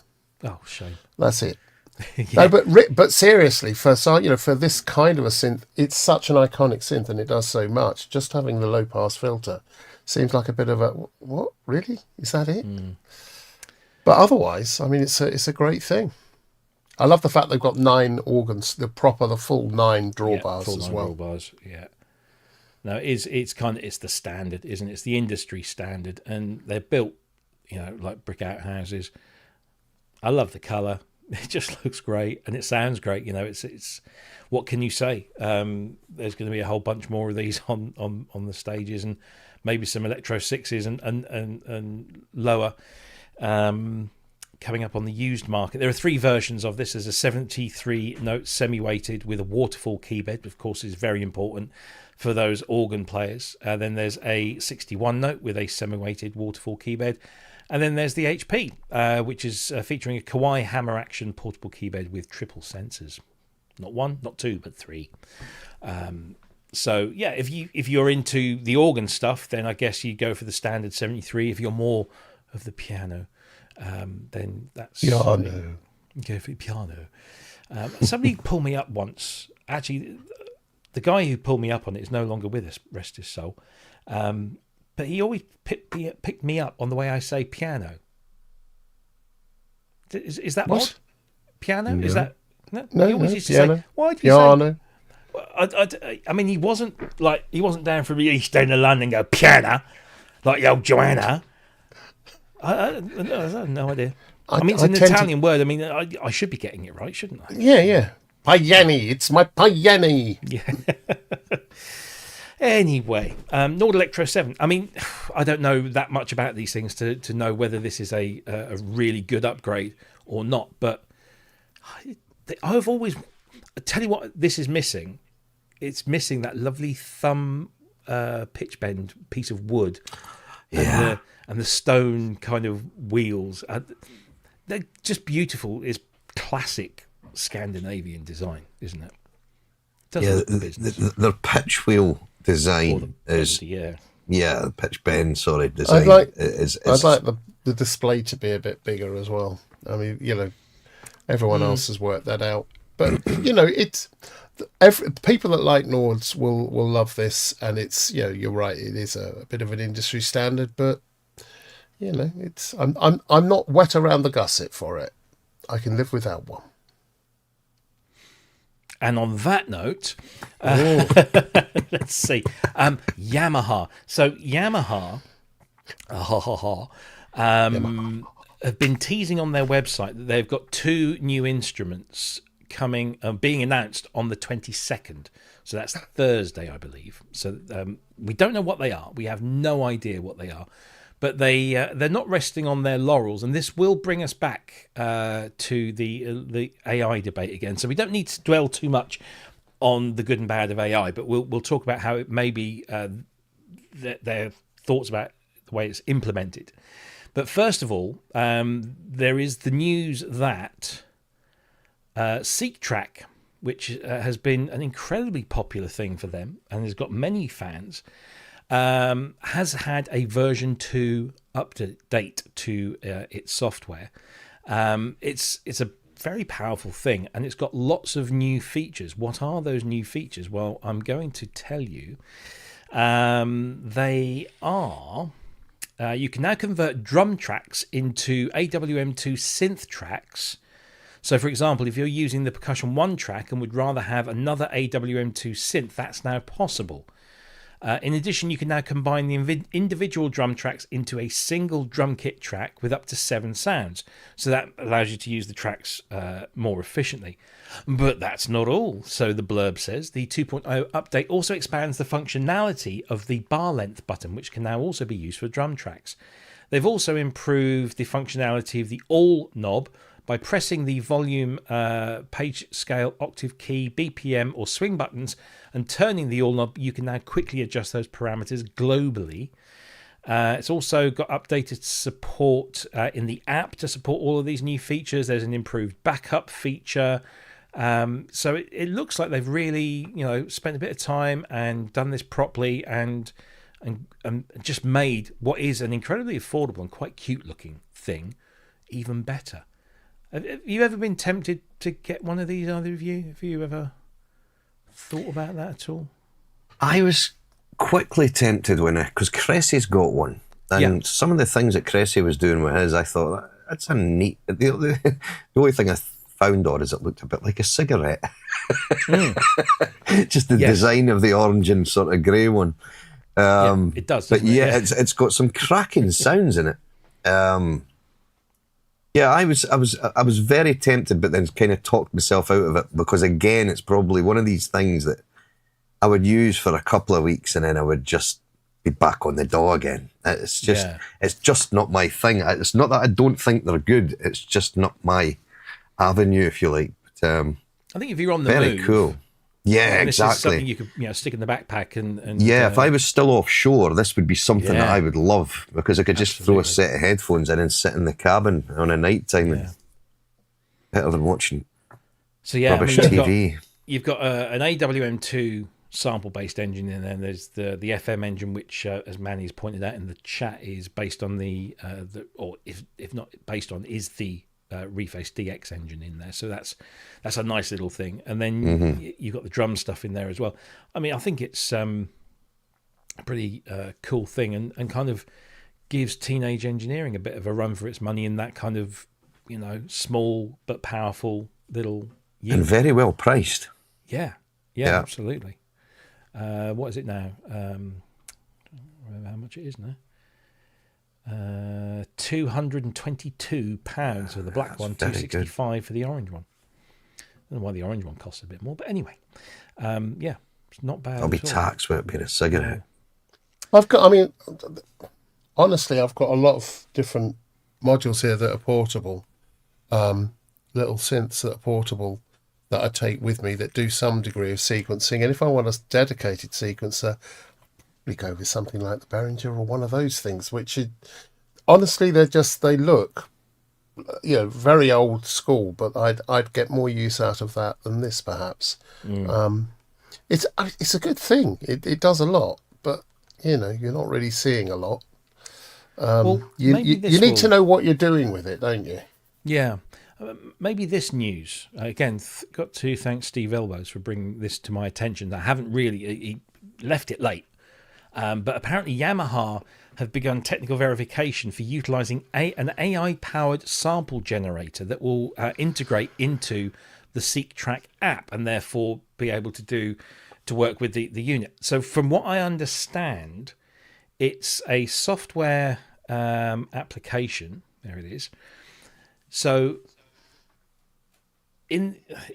again, correct me if I'm wrong, anyone, particularly Steve, you'll probably know more about this, but you've got there your drum sounds, and then what you do is you put in a prompt. So you see here, it says kick with a thick, powerful body. So I think they're talking about me there, and sharp, tight punch, whatever. And then AI goes off and generates a kick sound based on your prompt. And so basically you can use AI to create the sounds that you want and then assign those to the things and then upload those to your Seek Track and away you go. What do you think about that? I'm assuming the snare drum is me. Tight, dry snap with a sharp attack. Yeah. Yeah, and I'm probably Interesting. clap. Thing is, they've already got all the engines as software, so they can probably use AI to generate these from their existing whatevers and synthesize them, create them from scratch almost. So I don't know if that's what they're doing or if they're literally creating them from nothing and just creating a sound that sounds like. Look, lots of people are going to get very excited about it and go, yeah, that's what I want. And it will doubtless deliver some great sounds. There's lots of these tools out there already. In fact, there's a really good thing happening that I'm involved with doing exactly this kind of stuff for sound effects. But, yeah. You can even, as Steve has just reminded me, at the top of that screen, you can see it says you can actually create a pack of sounds. Yeah. So you tell it the kind of music you want, and it will do that. I mean, I've sometimes sat here and gone through. I said, I want a snare sound. I know how I want it to sound in my head, but I'm now going to have to go through all of these sounds. Is it just for the drums? I don't think so, because if you look at that pack sound, there are 2 synth sounds at the bottom. Yeah. So you can maybe create a pad sound or a bass sound or a lead sound or something based on that. So, but the amount of times I've spent ages going, no, that's not the snare. No, that's not the snare. Oh, God, I've got this list of all these snares. Whereas if I know the sound, I can describe it in a short phrase. So we know that people that buy synth software or otherwise will go out and buy preset packs because they don't necessarily want to get into the programming, and they may not know how to, to design the sounds they want. And I've just spent a week, as has Scotty, or last few days, doing synth design, doing some sound design for a project. And what tends to happen is you start on one thing and you sort of go, oh, that's interesting. Where will that take me? And you end up getting from one sort of seed idea 5, 6, 7 different things, and each of them plays in a different way. And it's because you have full control over those. Now, I prefer that, but I really, really, I prefer that way of working because creatively it leads to a lot of really, really interesting and lovely sounds you can use. I get that not everyone wants that. So for those that just want to have a kick drum that sounds kind of like something, until they get what they want through prompting, I get it. Not for me, but I get it. Yeah. Interesting. I'll be interested to see how that goes. At the price as well, it's, 200 and whatever it was quid. Well, yeah, I guess this is just going to be eventually built into the Seek Track app as a feature rather than being, But is the app separate, and does it? So when you get the Seek Track, you get the app. Okay. And this will just be an added feature within there, but say it's not available yet. It's beginning its technical verification for using it. So yeah, it could be interesting. But yeah, if you at NAMM, go and check it out because they're going to be displaying it there. Right, let's see. So we've talked about the Seek Track. We've talked about all of that. We're running short. We're getting 20 minutes. I wanted to cram a couple of bits in very quickly. We don't need to talk too much about this, but the ESP plugin, which Montage M users have been using for some while now, is now available for Modi XM users, version 3. So if you've bought into the Modi XM family of keyboards, you can now use ESP for alongside that. So that's available now. I believe that's free to all owners of the hardware. What's really interesting about this is you can run this version, Mod XM, on a laptop, which the big one, the one for the M8X, the Montage one, you can't. So I'm just wondering if I can get a copy of this as well, being as I own this, and knowing Yamaha, I would imagine no is the answer. Yeah, they're pretty strict. Yeah. So there's a difference in polyphony and a difference in the wave expansion capacity. You can't use 9 to 16 of the performances. Something like that, yeah. Do we think this year they're going to bring any of these out as standalone I doubt plugins? Because why would you? Why would you do yourself out of a few grand? I don't know. We'll see. But I can't see it. Make a few grand. Yeah, but is it the same? I don't know. I looked at me crystal balls. Couldn't see anything. Easy. We've got 15 minutes left of the show. I do want to sort of quickly ask about what you guys think might be coming in the future. We did have a couple of things. I want to go into this one, so maybe I'll leave this one for next week, and maybe I'll leave that one for next week. Actually, no, we'll quickly mention this one. This is new from UVI. It's called Orbit. If you are looking for that sound that you find at the beginning of trailers for movies, this is for you. This is what it is. It's a cinematic sound design instrument for instant hits, epic rises, impacts, and evolving textures. It's really a Brahm plugin. Yeah. But it's actually, because I've got the Sonic Pass, I downloaded it to play around with it, and you do sit there going and go. You pull the face. It's actually it's really good. I'm editing a video at the moment, and it's really, really good for that kind of thing. You have a huge amount of choice of the different kind of. You always want something to signify a transition or a lead to or a hit or something. And it's got. I think you can have up to 7 layers or something like that. This is a good thing. It's one of the most useful things I've seen for someone that does both video and audio. It's a good thing. Very quickly, and this wasn't on the list because this has literally just broken, I believe, or come in certainly on my radar, is a new instrument from Stylophone, of all people, and it's called the Stylophone Voice. It's a sampler, but with a Stylophone interface. Let's throw it up on the screen. Here we go. Stylophone Voice portable sampler, sample the world. So there you go. You can. It had to happen, I suppose. There we go. There's a kind of a black and white version. So you've got reverse, slow, robot, repeat, and you've got some effects in there as well. You've got a little sample microphone top left hand corner. You've got the stylus and of course the classic Stylophone keyboard. I don't know if there's any video. That I don't think there is at the moment. Capture and play your own samples, shape your sound with 12 built-in effects, sample anything directly via a mic or aux input, got a built-in sequencer with 4 pattern memory slots, add rhythm and integrated drum sounds, play across a 2-octave stylus keyboard with transpose, runs on 3 AA batteries, multiple listening options. I like how they make a bullet point out of that built-in speaker and a headphone output. I will never know, but yeah, there you go. They've done it. Stylophone Voice. No MIDI. World. Yeah, no MIDI. Don't be silly. There's no price. Apparently, it says stay up to date, join the wait list, and that's all you get. But I can't imagine it's going to be stupidly expensive, and probably will be a lot of fun. That is actually a video. Let's see. We'll see hits written with this. We'll see hits. See what this does. I'm assuming this is what we're hearing.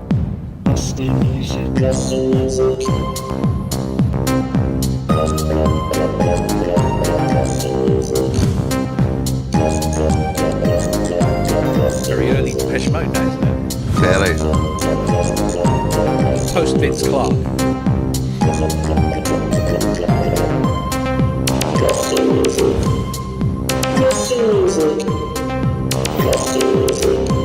I wonder if that's Matt Hodson.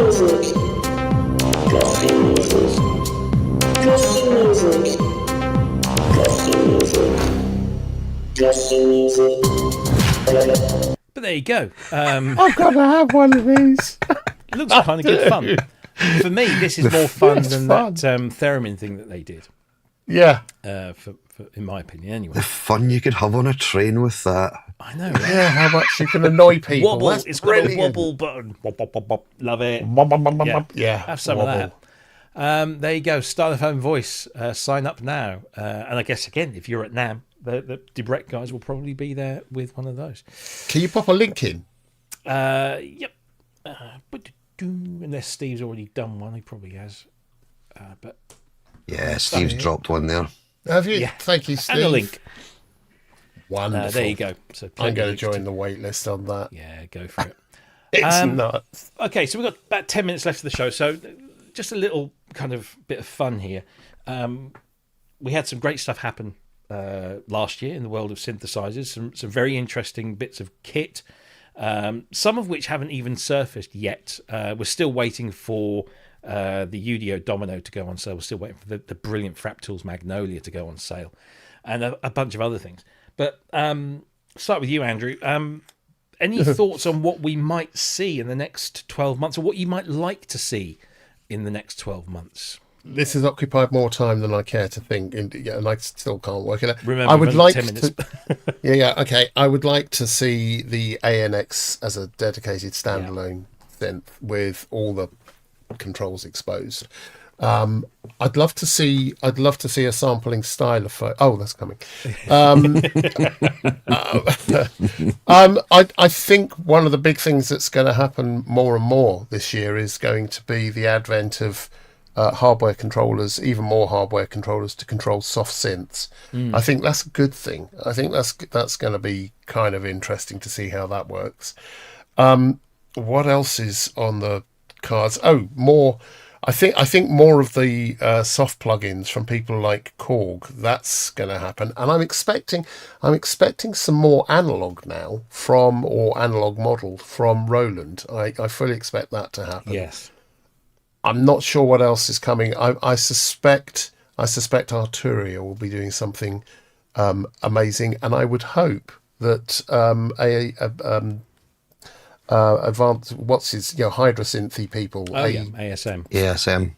Thank you. I suspect they may have something up their sleeves at some point. I would hope so. Yeah, that's kind of it for me. Yeah, no, I agree with the Yamaha. I think I'd love to see them do something with the AN engine as they did with the FM engine. So whether that's an MOAN or a MOAN keyboard, I don't know. So yeah, I'd love to see them do something like that. Scotty, have you got anything that?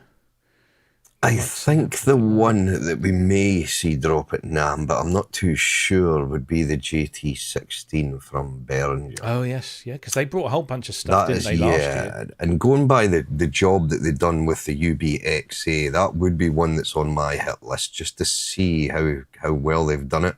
I'm intrigued. I saw something the other day that jump in, the Juno clone that they're working on apparently is very close to release. Right, okay. So, which one is that? Is that the 60 or the 6 they're doing? Yes, I think they're calling it the JT60 or something along. Right, okay. So but they've got the DeepMind, haven't they? The DeepMind 6, which is essentially that. It's inspired by the Juno 106. 106, yeah. Okay. But they apparently they're doing a clone with cloned or new versions of the chips that Roland used back in the day. Yeah, but apart from that, yes, I thought ASM. I think there's probably going to be something from ASM. I'd love to see Korg do another sort of big 61 note analog synth again. I'd like somebody actually said there, Prologue Rev 2. Yeah, that would be great. Something like that would be superb. Yeah. With aftertouch, please. Well, yeah, I mean, Korg have already licensed and used the Polytouch from ASM in their controllers, so why not use it in synthesizers? Yeah. Isn't it great though that we now talk about keyboards not having polyphonic aftertouch in a disparaging way, whereas before it's such a change in the last 5-6 years. Again, I agree with a lot of shit. I think also like Andrew said, Roland, if they will not have gone to all of that effort and expense of developing and retooling for analog production just for the TR-1000. We've got to see some stuff. Yeah. I would also hope that Arturia do something with the keyboard for the PB12. That would be really good, either a controller or another synth. Yeah, I mean, it's interesting. Arturia, apart from, they haven't released a new synthesizer for a couple of years now. Because, it was a couple of years ago, Polybrute and Astrolab.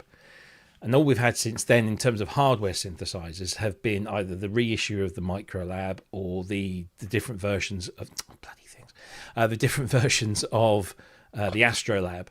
I know that myself, I've said it for a long while. I know that other people on other channels are talking about it would be great if they did a full Freak So we've had the Micro Freak, we've had the Mini Freak. Do we get the Maxi Freak or the Super Freak? That would be quite cool. Or the Freak Out. Or the Freak Out. I mean, Super Freak, you'd have to get...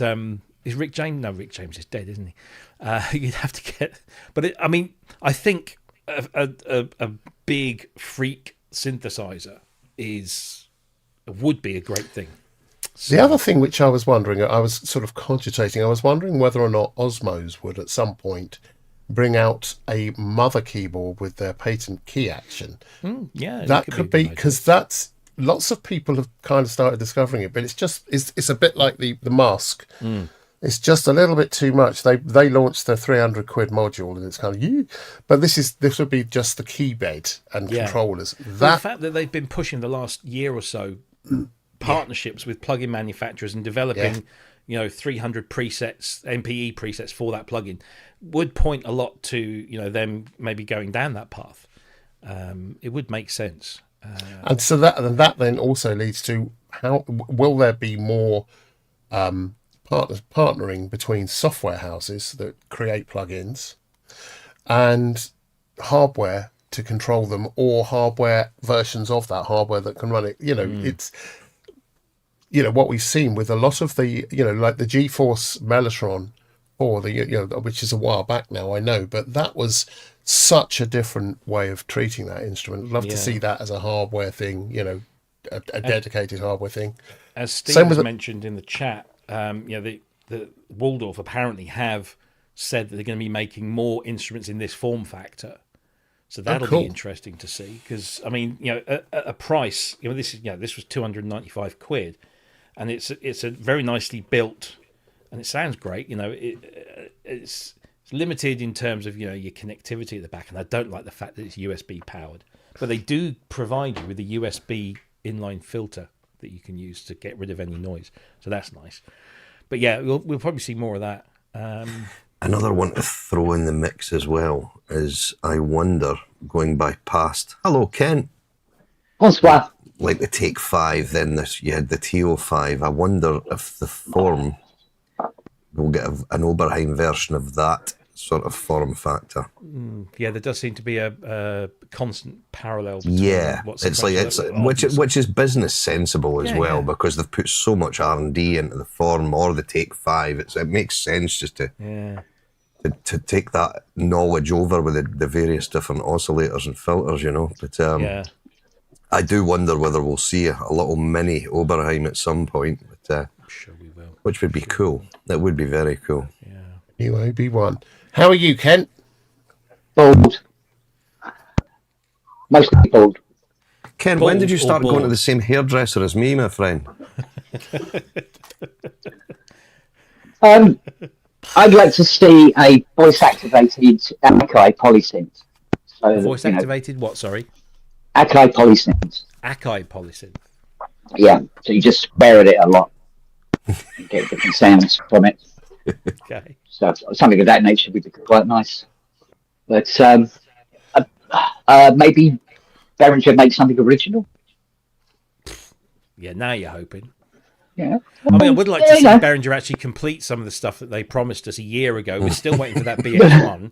We're still waiting for the Pro 16, the JT16, the JT6s, or new tunes, or whatever you want to flipping call them. They are masters of telling us, because didn't they just today release a new field recorder, which actually looks quite good. I didn't think it was that relevant to us, but it's a little field recorder that you don't have to worry about gain at all. You just plug everything in, record it, and then fix it all in very easily in post. But it would be nice to see them finish a few things. And what's they're supposed to be doing a VCS3, aren't they, as well? They are. Yes. You can try. Indeed. What have you? Is there anything that you particularly want, Robbie, or predict? Other than what's underneath the blanket, which I can't tell, but don't worry, that's soon coming off. The blanket, that is. Is that the log pup? I think we've kind of mentioned some of the stuff. I'd like to see Yamaha exploit that analog engine, or the virtual analog engine, in a dedicated, like a real kind of like maybe not necessarily like the AN1X, but just a full-on virtual analog synth with that great engine. It's a fantastic engine. Just give us a proper... Lots of knobs and buttons and because the Mode EX is like and the Mode EXM is like a cut down montage. Yeah. I don't want a cut down. I just want that virtual analog engine in a proper synth with all knob per function, but it's a virtual analog. So I don't know. I'd like to see that. I want it'd be the size of a tennis court. Yeah. I want to see Kodamo do something about the Mask 1 EX and make it more widely available than they did the last one. Maybe just do a regular version in a black plastic case or something. I don't know, so that more people can experience that as a great thing. I'd love to see Arturia do a nice big synthesizer again this year. It's been a couple of years. I'm sure something's in the works, but I'd love to see something like that. I don't know really. I mean, I'm excited to see what Waldorf come up with, in that protein form factor, because even just the last couple of hours playing with this, it's very usable and sounds great. It's proper crunchy wavetable stuff. I've always said that I think Yamaha should revisit the FS1R in some form, or even the VL and VPs, the physical modelling. Yeah, that'd be good. Don't see it. I don't see Yamaha as innovators anymore, as much as they used to be anyway. They're just big box shifters. Well, Cressy's made a good shout there. The DMX drum machine from B. You might see that. Another one that they promised and it hasn't happened. Yeah, I'm sure they eventually will, but they throw this stuff out there and it takes years for it to actually sort of come out. And by which time competitors... I'd like a 1-for-1 version of the Albert Hall pipe organ. That's what I'd like. I'd like one of those. Does it come with Anna Lapwood? Because if it does, I'm having that. You had to go there, didn't you? No, she's brilliant. I mean, she's so enthusiastic and so damn good. She's opened that music up to a lot of people. I reached out to her management last year and say, look, we do this thing. I know that Anna's very well known for her organ playing, but we'd love to have her on. And I never heard a thing. It was Tumbleweed. So I know she's a busy girl, but so if Miss Lapwood's management are watching, please. So, anyway, no, I think it will be a very interesting NAMM. It'll be a very interesting Buchler and Friends. We'll see what comes up. We'll obviously be talking about most of what happens at NAMM next Friday. So do tune in for that. We'll see if any of our wishes have come true. Oh, the other thing which I'd really like to see is Brad Holland to finally launch the new synth. Oh, the Caladan, yeah. I'd love to see that launch. I know Brad's obviously had a lot of upheaval in the last 6 months to a year, so I'm hoping that once he's settled down, that will happen. But we'll get Bradders on again to talk us all about all through that, because that was a great little thing. But come back next week. We'll see if any of this stuff came to pass or not. We'll see if anything happened that we just didn't see coming and it came completely out of left field.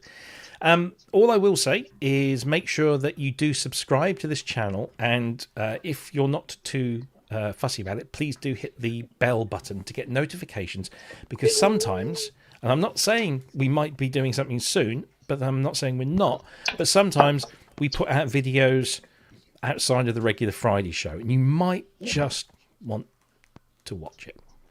Don't also forget that we've got Synth Southwest coming up on March 21st in Dawlish. Tickets are available. If I put the... where is it? There it is. Synth Southwest. There's the barcode, the QR code, and you can scan that. It will take you to the ticket page. I'm sure that Steve will post a link in there to the ticket page, or just go to synthsouthwest.com and you can link all the way from there. Don't forget, we've got a brilliant lineup of musicians. We've got Pete James Stephen opening, followed by Dr. Mike Metley and special guest. And then we've got some guy called Ty Unwin, who's going to be doing a set for us. Yeah, I don't know. He just phoned me up and begged me. And then we've got Dave Bessel, 1/4 of Node, and an accomplished musician in his own right, is going to be the headline act, and he's going to bring some weird and wonderful stuff. So please come along. Tickets are £10 for the day, £10 for the evening, or £18 the whole event. So come and support us, and any profits that we make are going to be split between the Alan R. Perlman Foundation, the Bob Moog Foundation, and the Strand Centre, that is an organisation that we are using their services over there at Dawlish. So please do come and see us. Anyway, Ken, lovely to see you, albeit briefly. Lovely to see you too, Lily. And is that Charlie's ear I can see in the corner there? Yes, Charlie over there. So he's just there beside the iPad. Excellent stuff. I Good to see you, mate. You've been very quiet this week. I thought you died. I thought I had as well. I mean, you look like you've died every week, but... You know. Well, That's the smell. Yeah. Well, funny enough, I've just stopped something to eat, and I think this CS8 might be finished by tomorrow. Do you reckon? Tomorrow? Possibly tomorrow. I can move on to that E1. Oh, yes. Is that CS70 behind you? Yeah. Oh. Yeah, that's one of two that are here at the moment. Excellent. Well, good to see you, as always. Thanks for dropping by. And, Andrew, as always, good to see you, sir. Anything lined up for this weekend that's of interest to our viewers? Yeah, well, I'm doing a lot of... I'm doing some tracks at the moment. I've since Christmas, I've had this rich furrow I've been ploughing. Lots of string arrangements and things. Did Rich mind? Yeah. He did, very much so. So much so, he's playing live at Synth Southwest. So yeah, I'm going to be doing more of that, which is good fun. That means I'm working with some other people as well, which is great. So lots of that, just lots and lots of music this weekend. Good stuff. How about you, Scotty? No, a quiet one for us this weekend, I think. So it'll just be... Shona's got the full weekend off, so we'll likely do something, but it won't be anything exciting, I wouldn't think. Now, she's here to keep an eye on the dogs, so I'll maybe get a bit more work done over the weekend. Excellent stuff. I'm making a video. That's all I can say. I'm hoping that I'll get it finished in time. Is that for your OnlyFans? That's me. Yeah. I was thinking, because I have the red lights on in here, what it must look like from outside. I wonder if our neighbours actually think that something dodgy is going on in there. That would be cool. Anyway, thanks. Oh, look at that. Lovely. Very nice. Oh, coming along. Good. Are they ready for order, Ken? Or are you still taking orders? So I've got some stock down. We can't really see it, but yeah, there's some still stock here. But we're still navigating electrical and waste regulation stuff. Yeah. So we'll get around that. Yeah. But anyway, thanks, guys. We'll be back same time, same place next week. Don't forget to hit that subscribe button and the bell. There might be something coming up between then. I'm not saying there is. I'm not saying there isn't. But there is. And we will see you same time, same place next week. Until then, have a great weekend. Make loads of music. Go and watch all the other great synthesizer channels that are out there. And we'll see you soon. So take care, everyone. Bye-bye. Bye. Say goodbye.